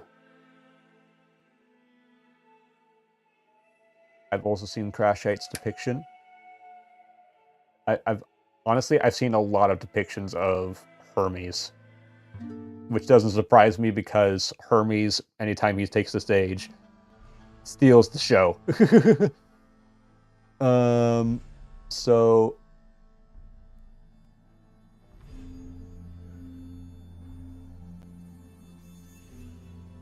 where's Jimena's depiction?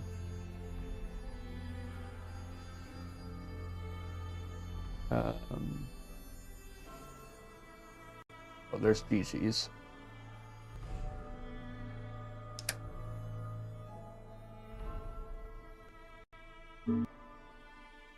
Let's see here. Where is Jimena's?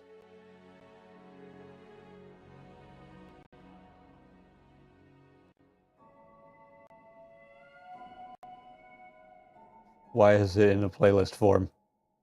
Why is it in playlist form? Right.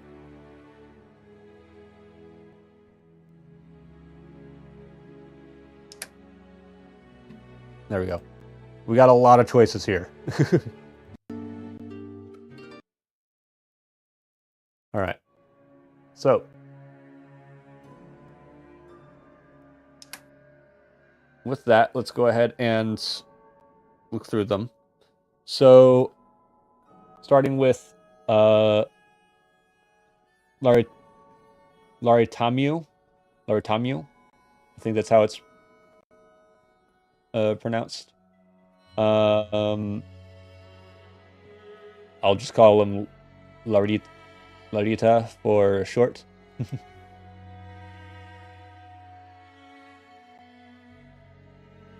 There we go. So there's Hermes. Is there a better shot? Right here.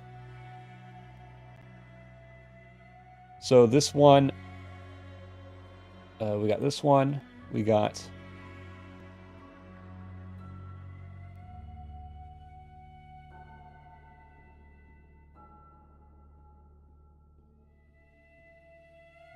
this one.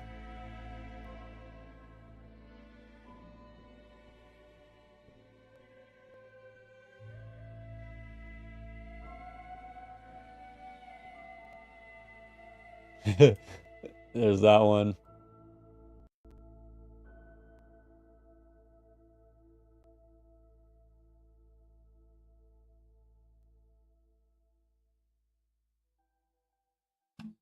There we go. And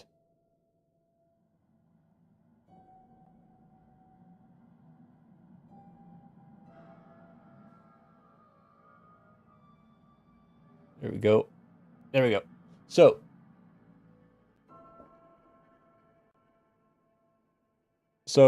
we got I forgot his name. Hold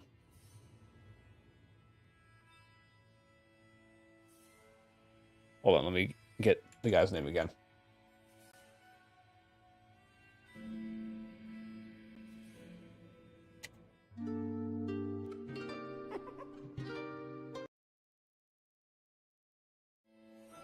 Uh-oh. Uh-oh. Do we have too many tabs open? Uh-oh. Gandalf Monkey, alright. Oh, that's a better visual. Alright. Yeah, so this Hermes, yeah, is very goofy, very playful, and which that's what Hermes is in this song. He's very goofy, very playful. This one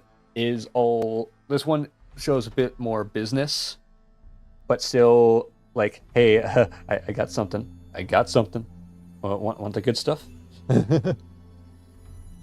This one just shows more of Kokiomi's. Kokiomi's shows a bit more of the messenger god side of things. But actually, yeah, it's been a while since I've seen this one, so let me. Hermes? Wouldn't you like a taste of the power? Wouldn't you like to use more than words? Deep in the night, the fight lasts for hours. You can be hurt or you can be hurt. Wouldn't you like to have some of the magic? Wouldn't you like your outcome preferred? Deep in the night, the fight can be tragic. I'll help you conquer her. She can turn you to an animal. All right. Yeah, so that one shows a mixture of goofiness with, hey, I got some, we got some business to settle. This one shows more the trickster side of Hermes.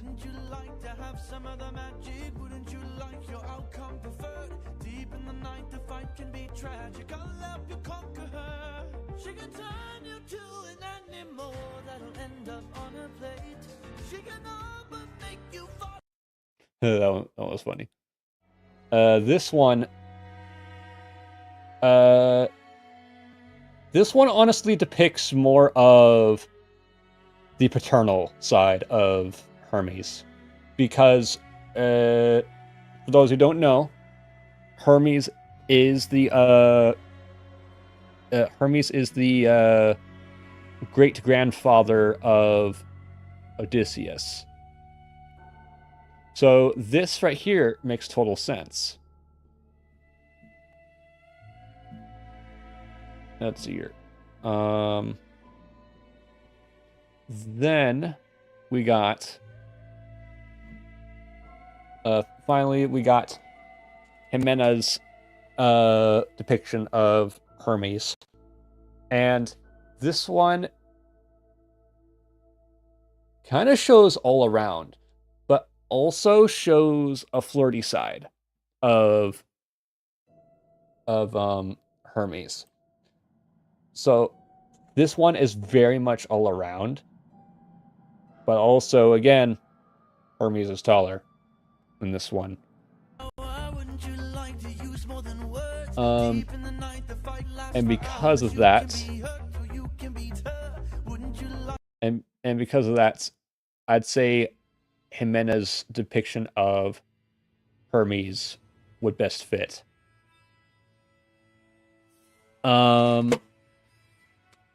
There is the other one that is depicted in Dangerous, but I think it's a combination of, I believe it's a combination of several artists, but I'd have to, we'll get to that when we get to Dangerous.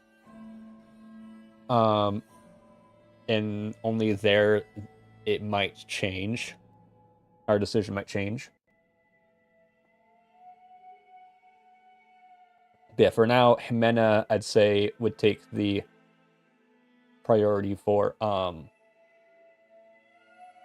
our depiction of Hermes. Let's see here. And in terms of decision making, because that's really all this is. This is just a decision making moment. Does the player want help, or do they not want help? And as far as consequences go, we could say if they do accept help, well, they get someone, whatever being that they can think of. If they don't accept the help, then they have to use only their wits. They can only use wits. They cannot use any power whatsoever.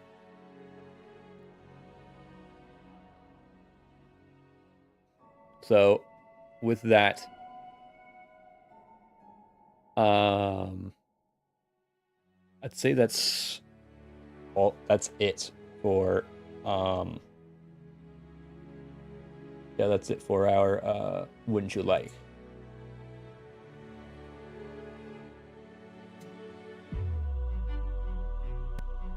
right, here's Gwendy.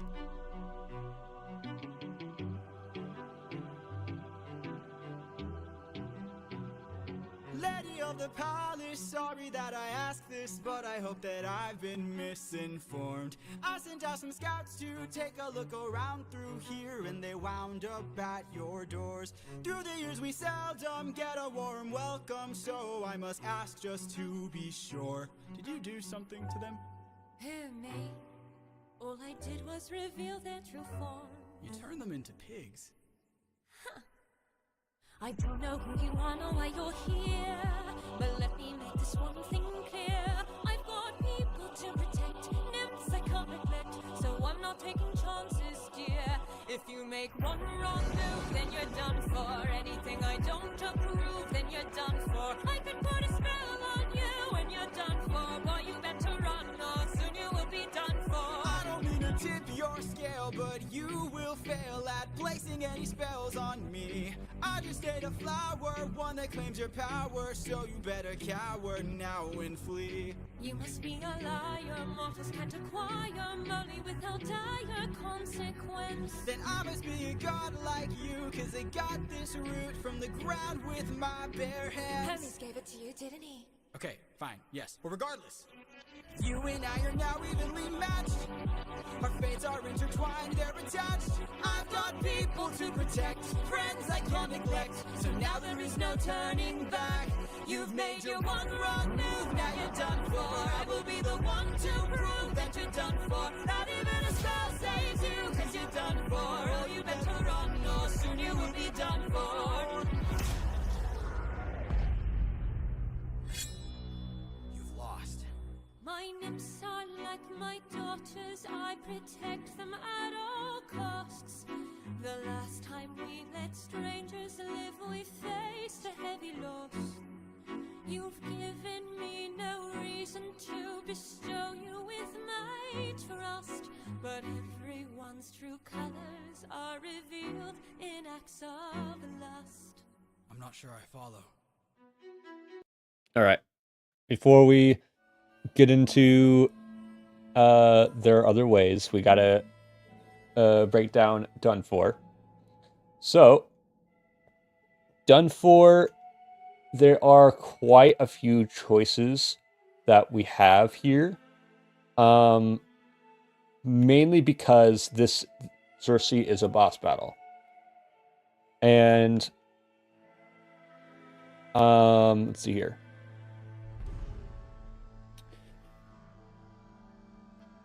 Honestly, we could deviate from the musical here for the sake of gameplay here. Rather than just walking up and announcing, well, actually, we could give the player the option to just walk up and announce, or we could give them the option to try to sneak in. And, well, if what the player could potentially do is this could be a stealth optional mission where rather than just confronting Cersei, you could potentially sneak in, find a way to reverse the spell without Cersei's help, and then escape without getting caught. Or sneak in, get information, then take on Cersei, or what have you. But, however, your interactions on the in the palace could affect Cersei's behavior, such as, let's say, like we add in, because this is still going to be JRPG-esque type of thing, where if you run into an enemy, then you end up in a turn-based or a weight-based fight system. But we could also add in a stealth mechanic where if you manage to sneak up on your opponent, then you can either knock them out or stealth kill them. And if for this case, if the player decides to kill some of the nymphs, then rather than, or if the player decides to kill some of the nymphs, then Cersei will be more hostile, more powerful, and probably even set off an alarm right away. While if you simply knock him out, yes, Cersei's going to be angry, but Cersei is also going to appreciate the fact that you didn't go lethal. It's a way of giving Cersei more of a personality, more character. But of course, then there's also the option of just confronting Cersei and having this big boss battle. But however, again, there's the possibility of the player not wanting Hermes' help, so then you're left with the possibility of not having the ability to summon a being of your own. So then, in that circumstance, when you have dialogue options, you would simply block out summon a monster, and instead you're only given dialogue options and no attack options. While if you did eat the moly, then you do get an attack option or a combat option. Let's see here. Now, one thing I did, I'm surprised I haven't noticed this in this particular, in Gwendy's animatic for this song. And I'm surprised I haven't noticed it in this animatic. Hold on.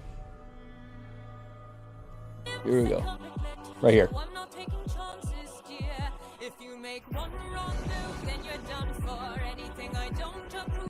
Right there. Right there.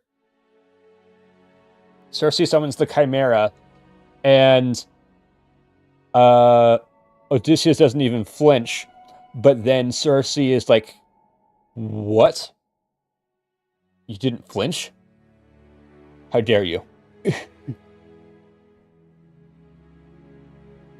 And that right there, that could perfectly encapsulate a moment of, or like a quick time event that you could have with Cersei if you have eaten the moly, and just be like, you're cocky now, so now you're also gonna, by being cocky, you're pissing off Cersei even more.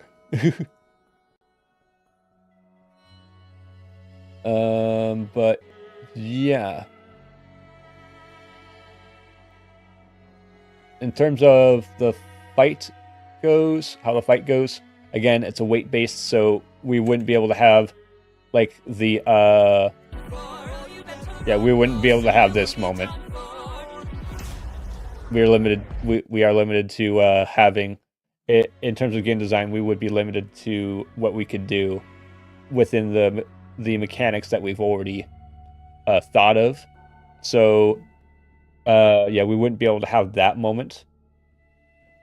But, again, there's still the possibility of having that combat where you're controlling the Cyclops or the Chimera, or Cyclops versus Chimera type of thing.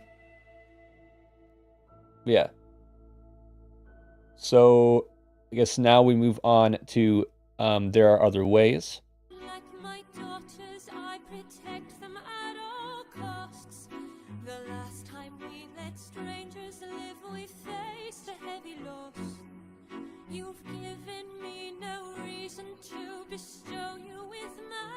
trust, but everyone's true colors are revealed in acts of lust. I'm not sure I follow. There are other ways of persuasion. There are other modes of control. There are other means of deceit. There are other roads to the soul. There are other actions of passion. You have so much left to learn. Want to save your men from the fire? Show me that you're willing to burn. Who's to say with the mistakes I've made Don't be that they will be the Think last of your mistakes I past. ever made? Don't break them. There is so much power, but there's no puppet here. This is the price we I'm pay just to a love. man. There is no line, I'm never just enough. a So much power, but there's no puppet here. I can't!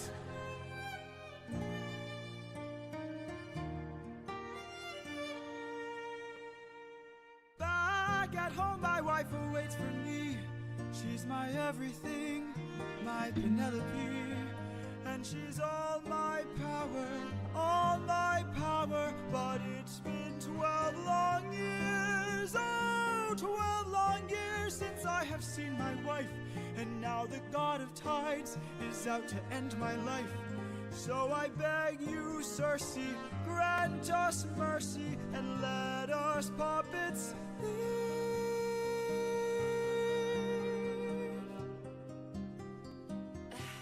Poseidon, eh? There might be a way to evade him. There might be a way to get home. Though this other way's very dangerous, it might be your one final hope. I know of a brilliant prophet. Problem is this prophet is dead. I can't get you home, but I'll get you to the underworld instead. I'll release your men and I'll get you to the underworld instead. Wait, you're helping us? There are many ways of persuasion. There are many modes of control. Maybe showing one act of kindness leads to kinder souls down the road. I remember actions of passion. I have been in love once before. Maybe one day the world will need a puppeteer no more. Or maybe one day the world will need a puppeteer. So much power, but there's no puppet here. No, she's not a bear, she's a puppeteer. No, she's not a bear, she's a puppeteer, yeah. All right. First of all, okay, hold on a second. What I forgot her name. Who voices Circe? Let's see here. Circe voice.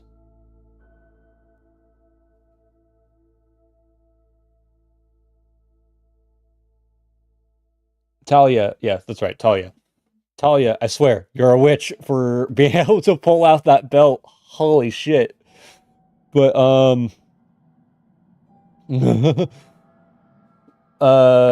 so yeah, let's break down this one. So, so the part about the underworld, yeah, the part about the underworld, well, let's just say that we could potentially have this part be, this right here could potentially be a moment where if the player doesn't befriend Circe, then they aren't able to get to the underworld. They don't get to the underworld. They, in fact, skip the underworld entirely, and they end up having to find another way to get information.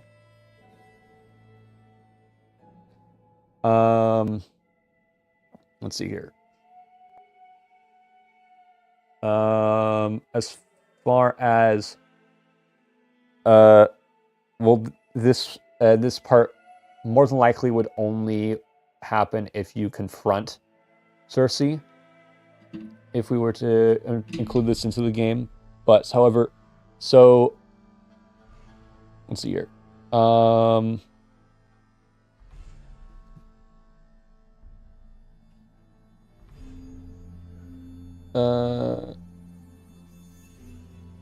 Let me think here. I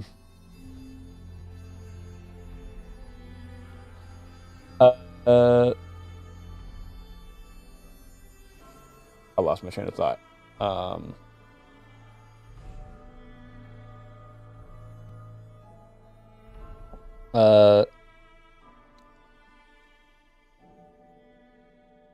God damn it! Now it's gonna bother me.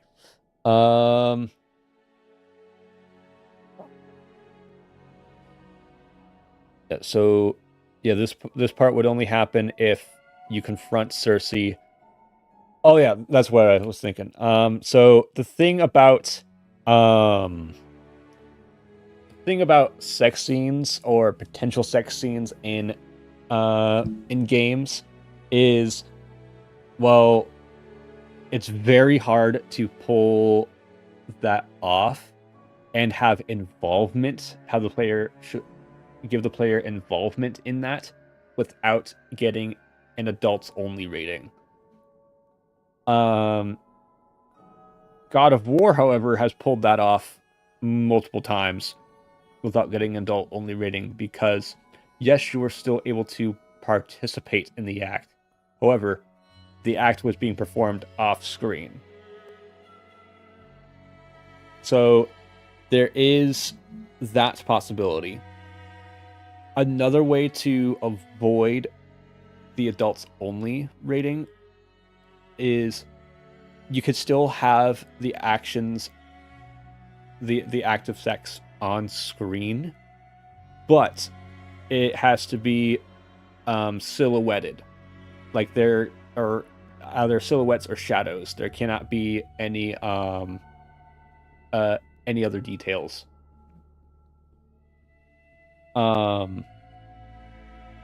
Believe Assassin's Creed did that. And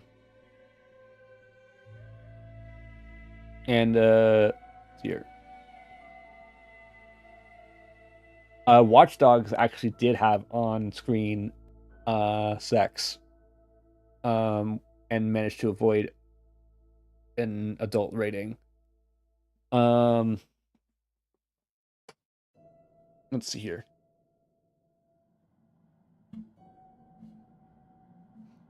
As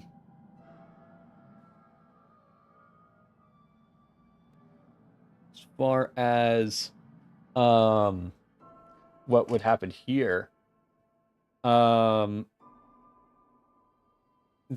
guess there could be a choice, another choice made here, but also another deviation from the musical and more have this part follow the original story, where the possibility of following the original story where Cersei and Odysseus do end up spending their time in bed. Let's see here.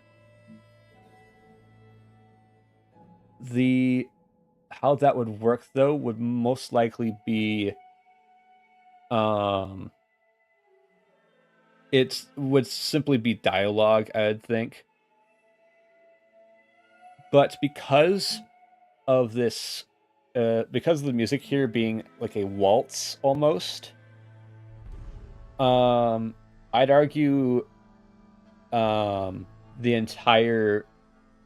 entire interaction be just a rhythm minigame. Because like anytime a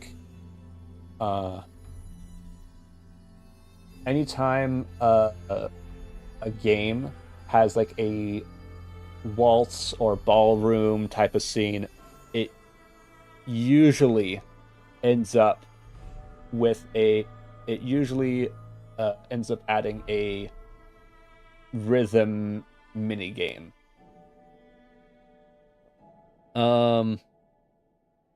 So you could have a rhythm mini game here.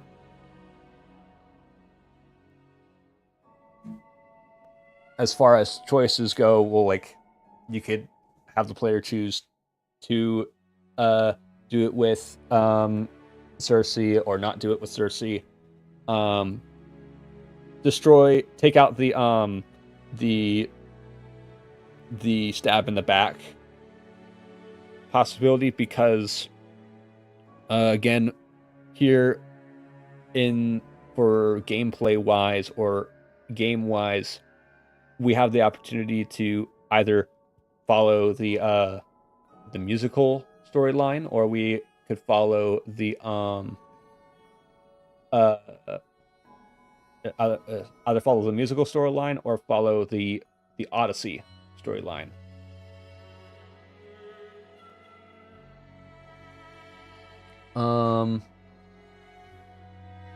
With that, I think that's it. Yeah, there's no other comments in terms of game design ideas for here. So let's move on to the Underworld Saga.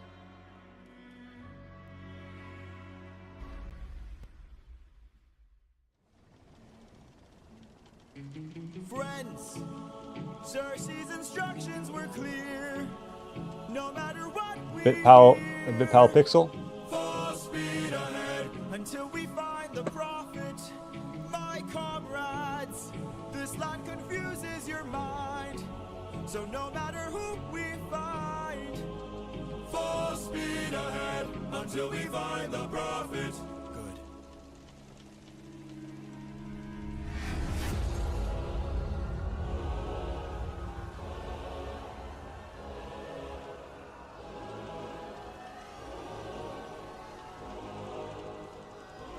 All I hear are screams. Every time I dare to close my eyes, I no longer dream. Only nightmares of those who've died. Nothing's what it seems. Nothing's what it seems. And here in the underworld, the past seems close behind. This land confuses your mind. When does a man become a monster? 558 men who died under your command.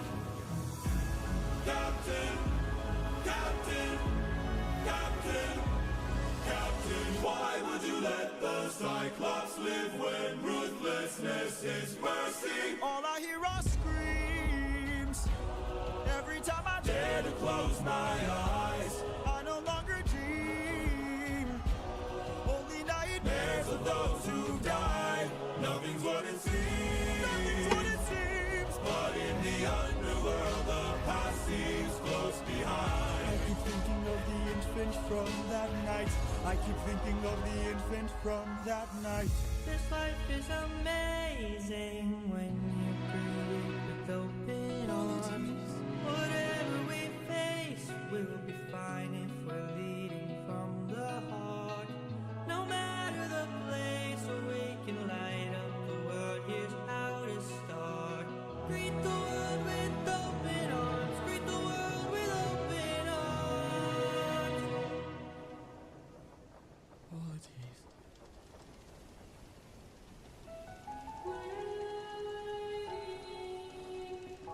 That voice. It can't be.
Your past is always close behind, down in the underworld.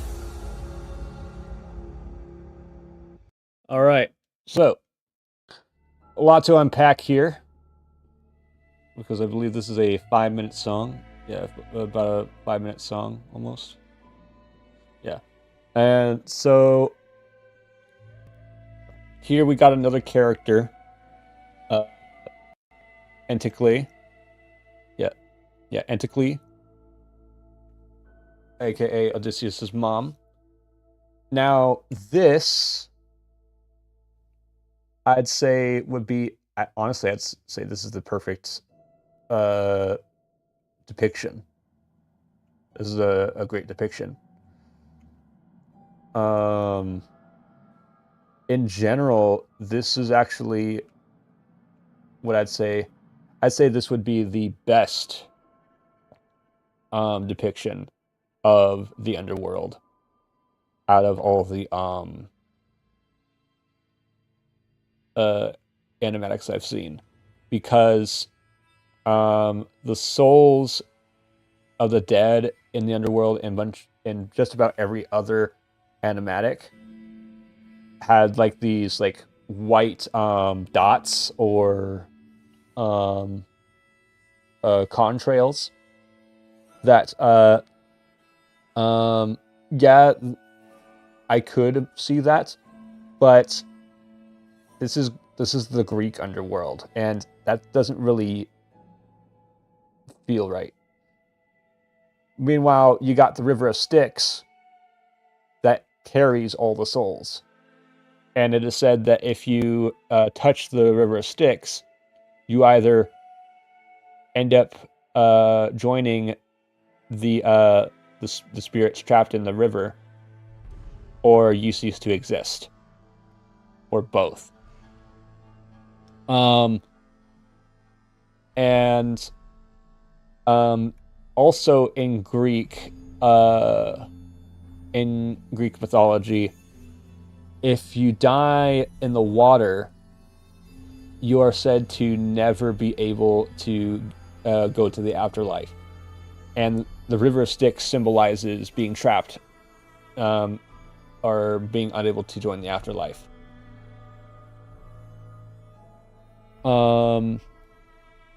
Then there is, but there's also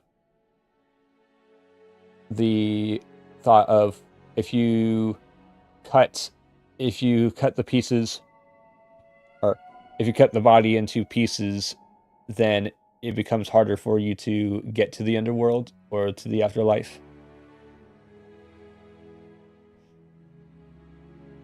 I mean, like, oh yeah, right here, we do still have the contrails and stuff. As like an evaporation type of thing, as if it's warm here. But overall, they're coming from the River of Styx, and they're reaching out. Let's see here. But I did mention this in the previous stream that that Pixel has, in my opinion, the best depiction of Polites. Because first of all, no glasses. Because again, glasses were the invention of glasses wasn't until like almost 1300 years later. Now, I do understand that the drawings and those artists' depictions were meant to mimic the voices, the people behind the voices behind the characters. However, yes, you can do that, but then it takes away from the immersion of the story. So, which is why I think this one is the best. However, I will agree that he should still have the headband. he should at least be given the headband. Let's see here. Game mechanics wise. Well, we can definitely say that the player will definitely be losing some morality here in terms of our morality system.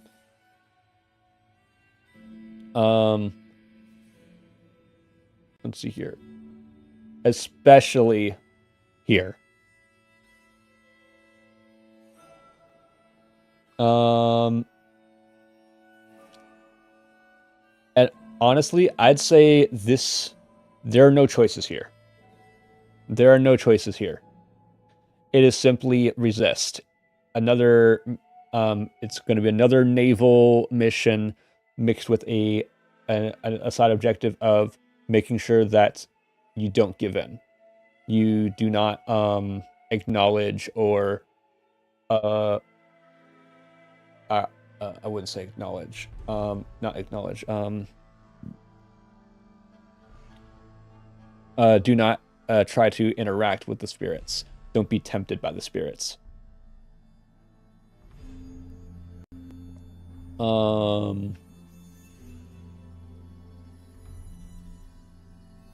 Let's see here.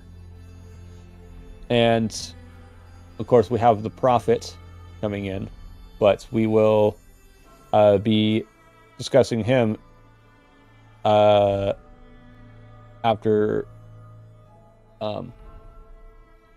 We'll be discussing him after No Longer You. So let's go ahead and go over this one real quick.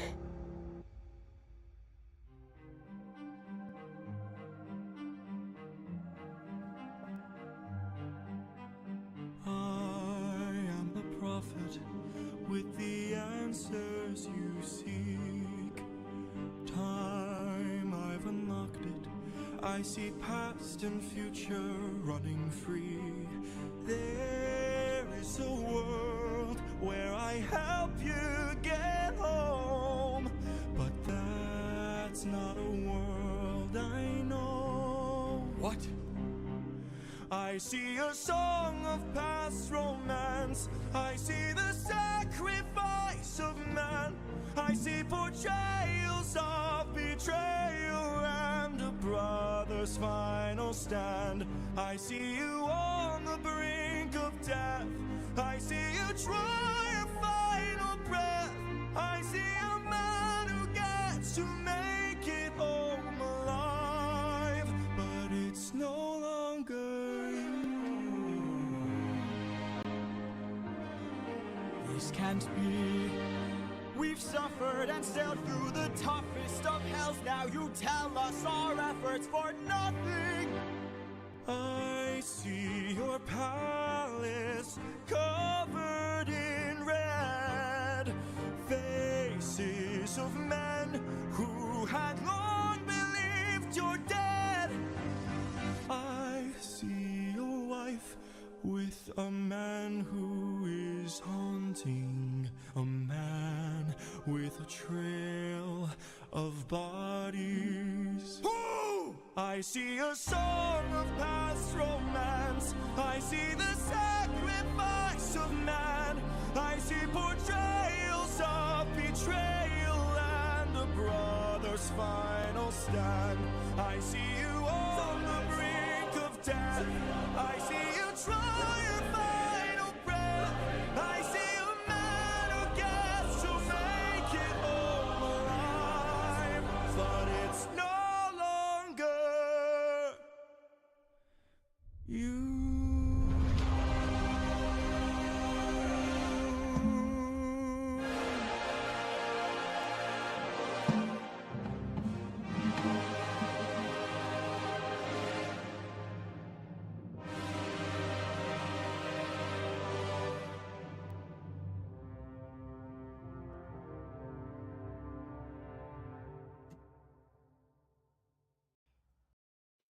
No. Okay, hold on.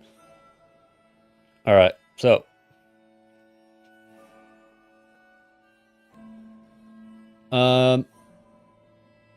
So here, I'd say, yeah, there's not really much to unpack here, except for except for what the depiction of the what's his name, Tiresias. Trying to depict the depiction of Tiresias, and then yeah, that's the only thing we got to figure out. But in terms of gameplay wise, I'd say here there is no gameplay. It is just simply a cutscene. However, what could happen here is the prophecy could be different depending on how your actions, what your actions have been up to this point, including dialogue. But as far as the depiction of Tiresias, no longer you. There we go. Oh crap! Hold on. Did I accidentally? There we go.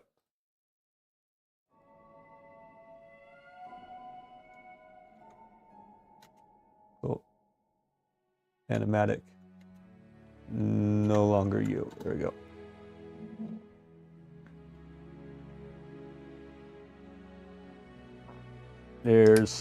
I did see Jimenez. Let's see here. By the way, the previous one was Gwendy. Shout out to Gwendy again. Let's see here. There's also Gigi's. I am the prophet.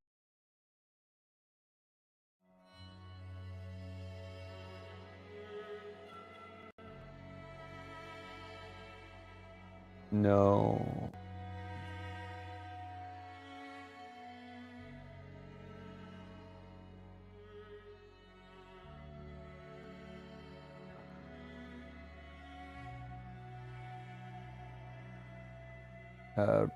Britpile Pixel.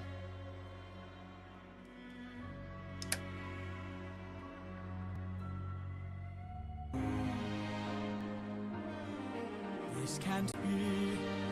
We've suffered and still. I see your palace covered. Let's go ahead.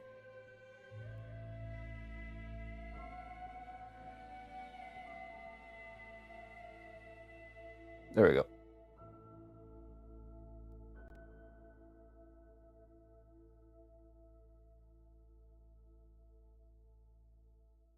I think those are the only three, or no, yeah, only three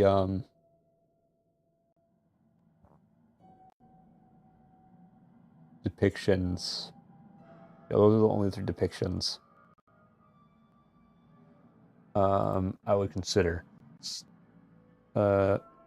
Aside from this, yeah, so 4 depictions. So, well, so Gigi's I'd say is already off the table because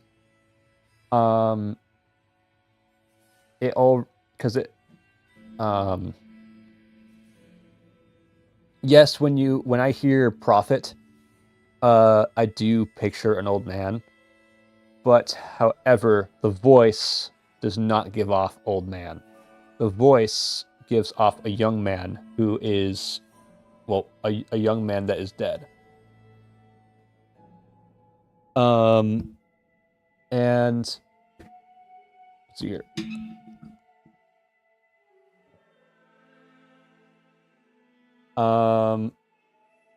This one I'd say is also doesn't make the cake because in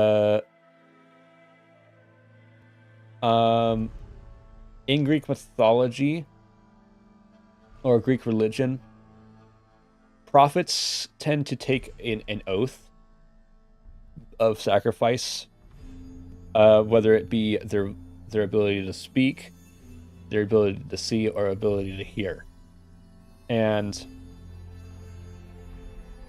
Here, I don't see any sacrifices. So, I'm sorry, I ripped Power Pixel, but yeah. No Tiresias from Pixel. And sorry, GG, but though you do show the blindfold, I am going to have to say that it would have to be a mixture of Jimenez Prophet and Gwendy's Prophet. Wait.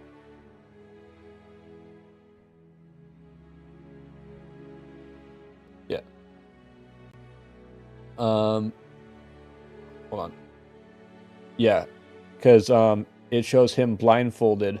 Here it shows him blindfolded all the way until the final moment. Because here I see this as like a sign of the prophet's work is finally done, so he has no more he has no need to be blindfolded anymore. So I'm arguing for Jimenez's depiction of the prophet.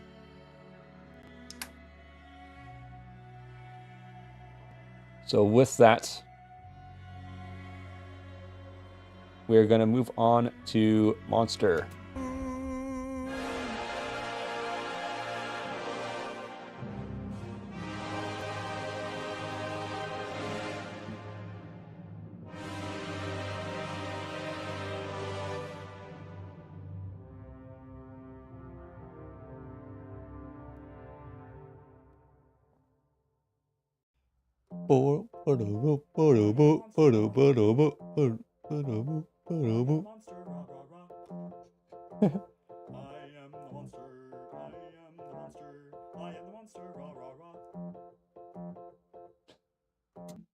Thank you, Gigi and Jorge, for such a joke.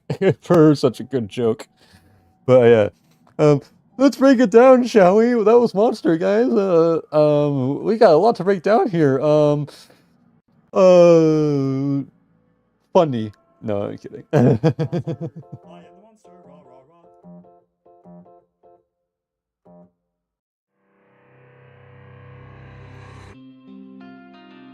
How has everything been turned against us?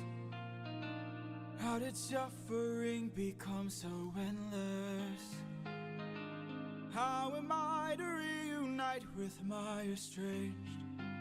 Do I need to change? I need to go back through all the animatics I've watched and like them. I forget to like things sometimes. I'm the only one whose line I haven't crossed. What if the greatest threat we'll find across the sea is me? What if I'm the monster? What if I'm in the wrong? What if I'm the problem that's been hiding all along?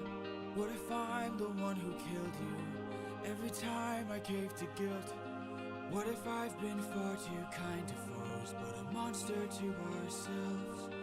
What if I'm the monster? Is the Cyclops struck with guilt when he kills? Is he up in the middle of the night? Or does he end my men to avenge his friend and then sleep knowing he has done right? When the witch turns men to pigs to protect her nymphs, is she going insane? Or did she learn to be colder when she got older and now she saves them the pain? When a god comes down and makes a fleet drown, is he scared that he's doing something wrong? Or does he keep us in check so we must respect him and now no one dares to piss him off? Does a soldier use a wooden horse to kill sleeping Trojans cause he is vile? Or does he throw away his remorse and save more lives with guile? If I became the monster and threw that guilt away, would that make us stronger? Would it keep our foes at bay? If I became the monster to everyone but us and made sure we got home again, who would care? care if we're unjust. If I became the Monster. Ruthlessness is mercy upon ourselves. And deep down I know this well. I lost my best friend, I lost my mentor, my mom, 500 men gone. This can't go on, I must get to see Penelope and Telemachus. So if we must sail through dangerous oceans and beaches, I'll go where Poseidon won't reach us. And if I gotta drop another infant from a wall in an instant so we all don't die, then I'll become the monster. I will deal the blow, and I'll become the monster like none they've ever known. So what if I'm the monster lurking deep below? I must become the monster, and then we'll make it home.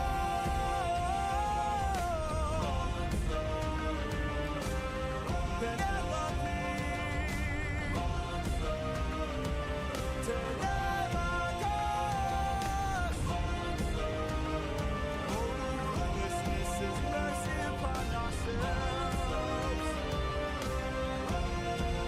I'll become the monster.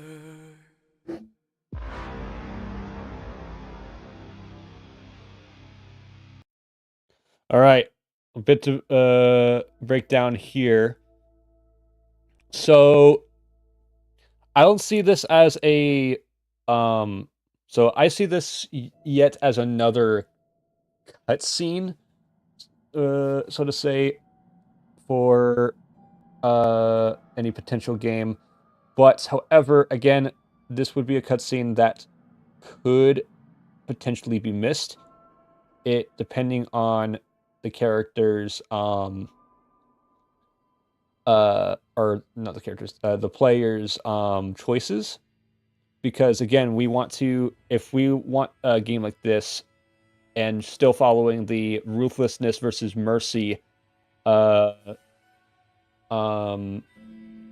conflict, then we will want to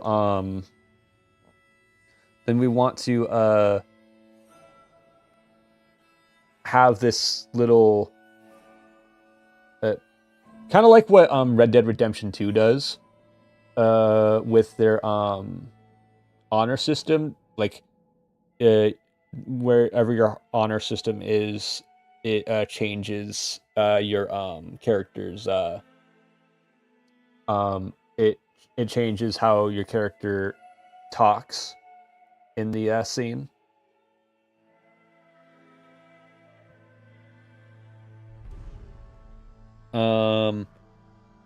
And so arguably I'd say if your character has really high morality, then I'd say your character might not even have a scene like this, or the player might not even have a scene like this. But if the player ends up getting really low morale, which being in the underworld, as I mentioned before, would tank your morale, then you would have this scene.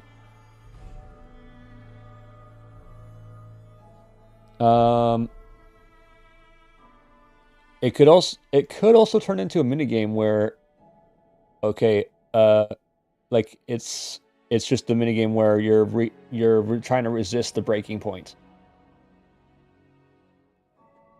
Let's see here.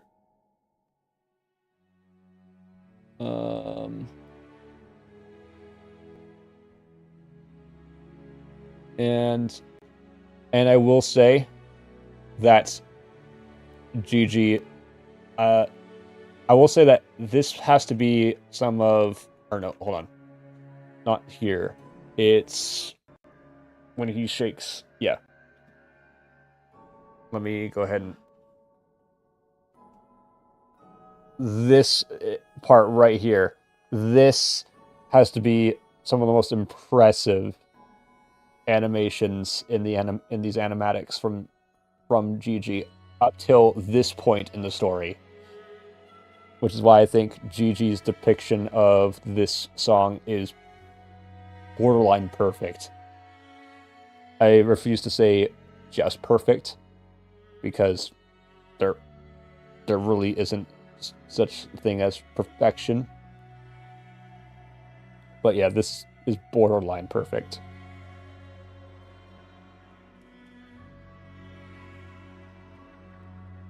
Let's see here. But yeah. Let me just check how long we've been going at it real quick. It is 12:30 at night. But let me hold on, let's take a look. How long have we been going at it?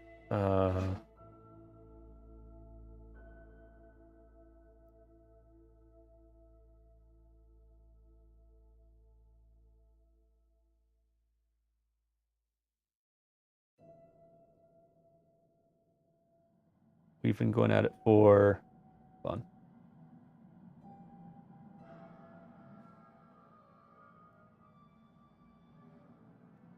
Stream manager. We've been going at it for 3 hours. All right. So then I think we'll end it here. To all the folks on YouTube, thank you for popping in and out. I saw that some of you were popping in and out. Those of you who are watching the video edit of this, be sure to subscribe and hit the like button for more of content like this. Though I primarily do tabletop content. With that, to all the folks over on the YouTube side, we'll see you later. Wait, hold on. Where is the... Okay, there we go. I gotta pull up this.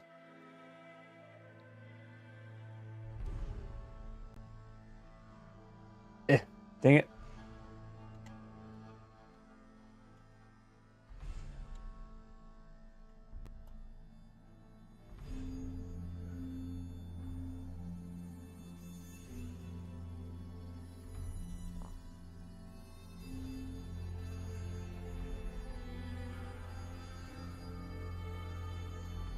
All right.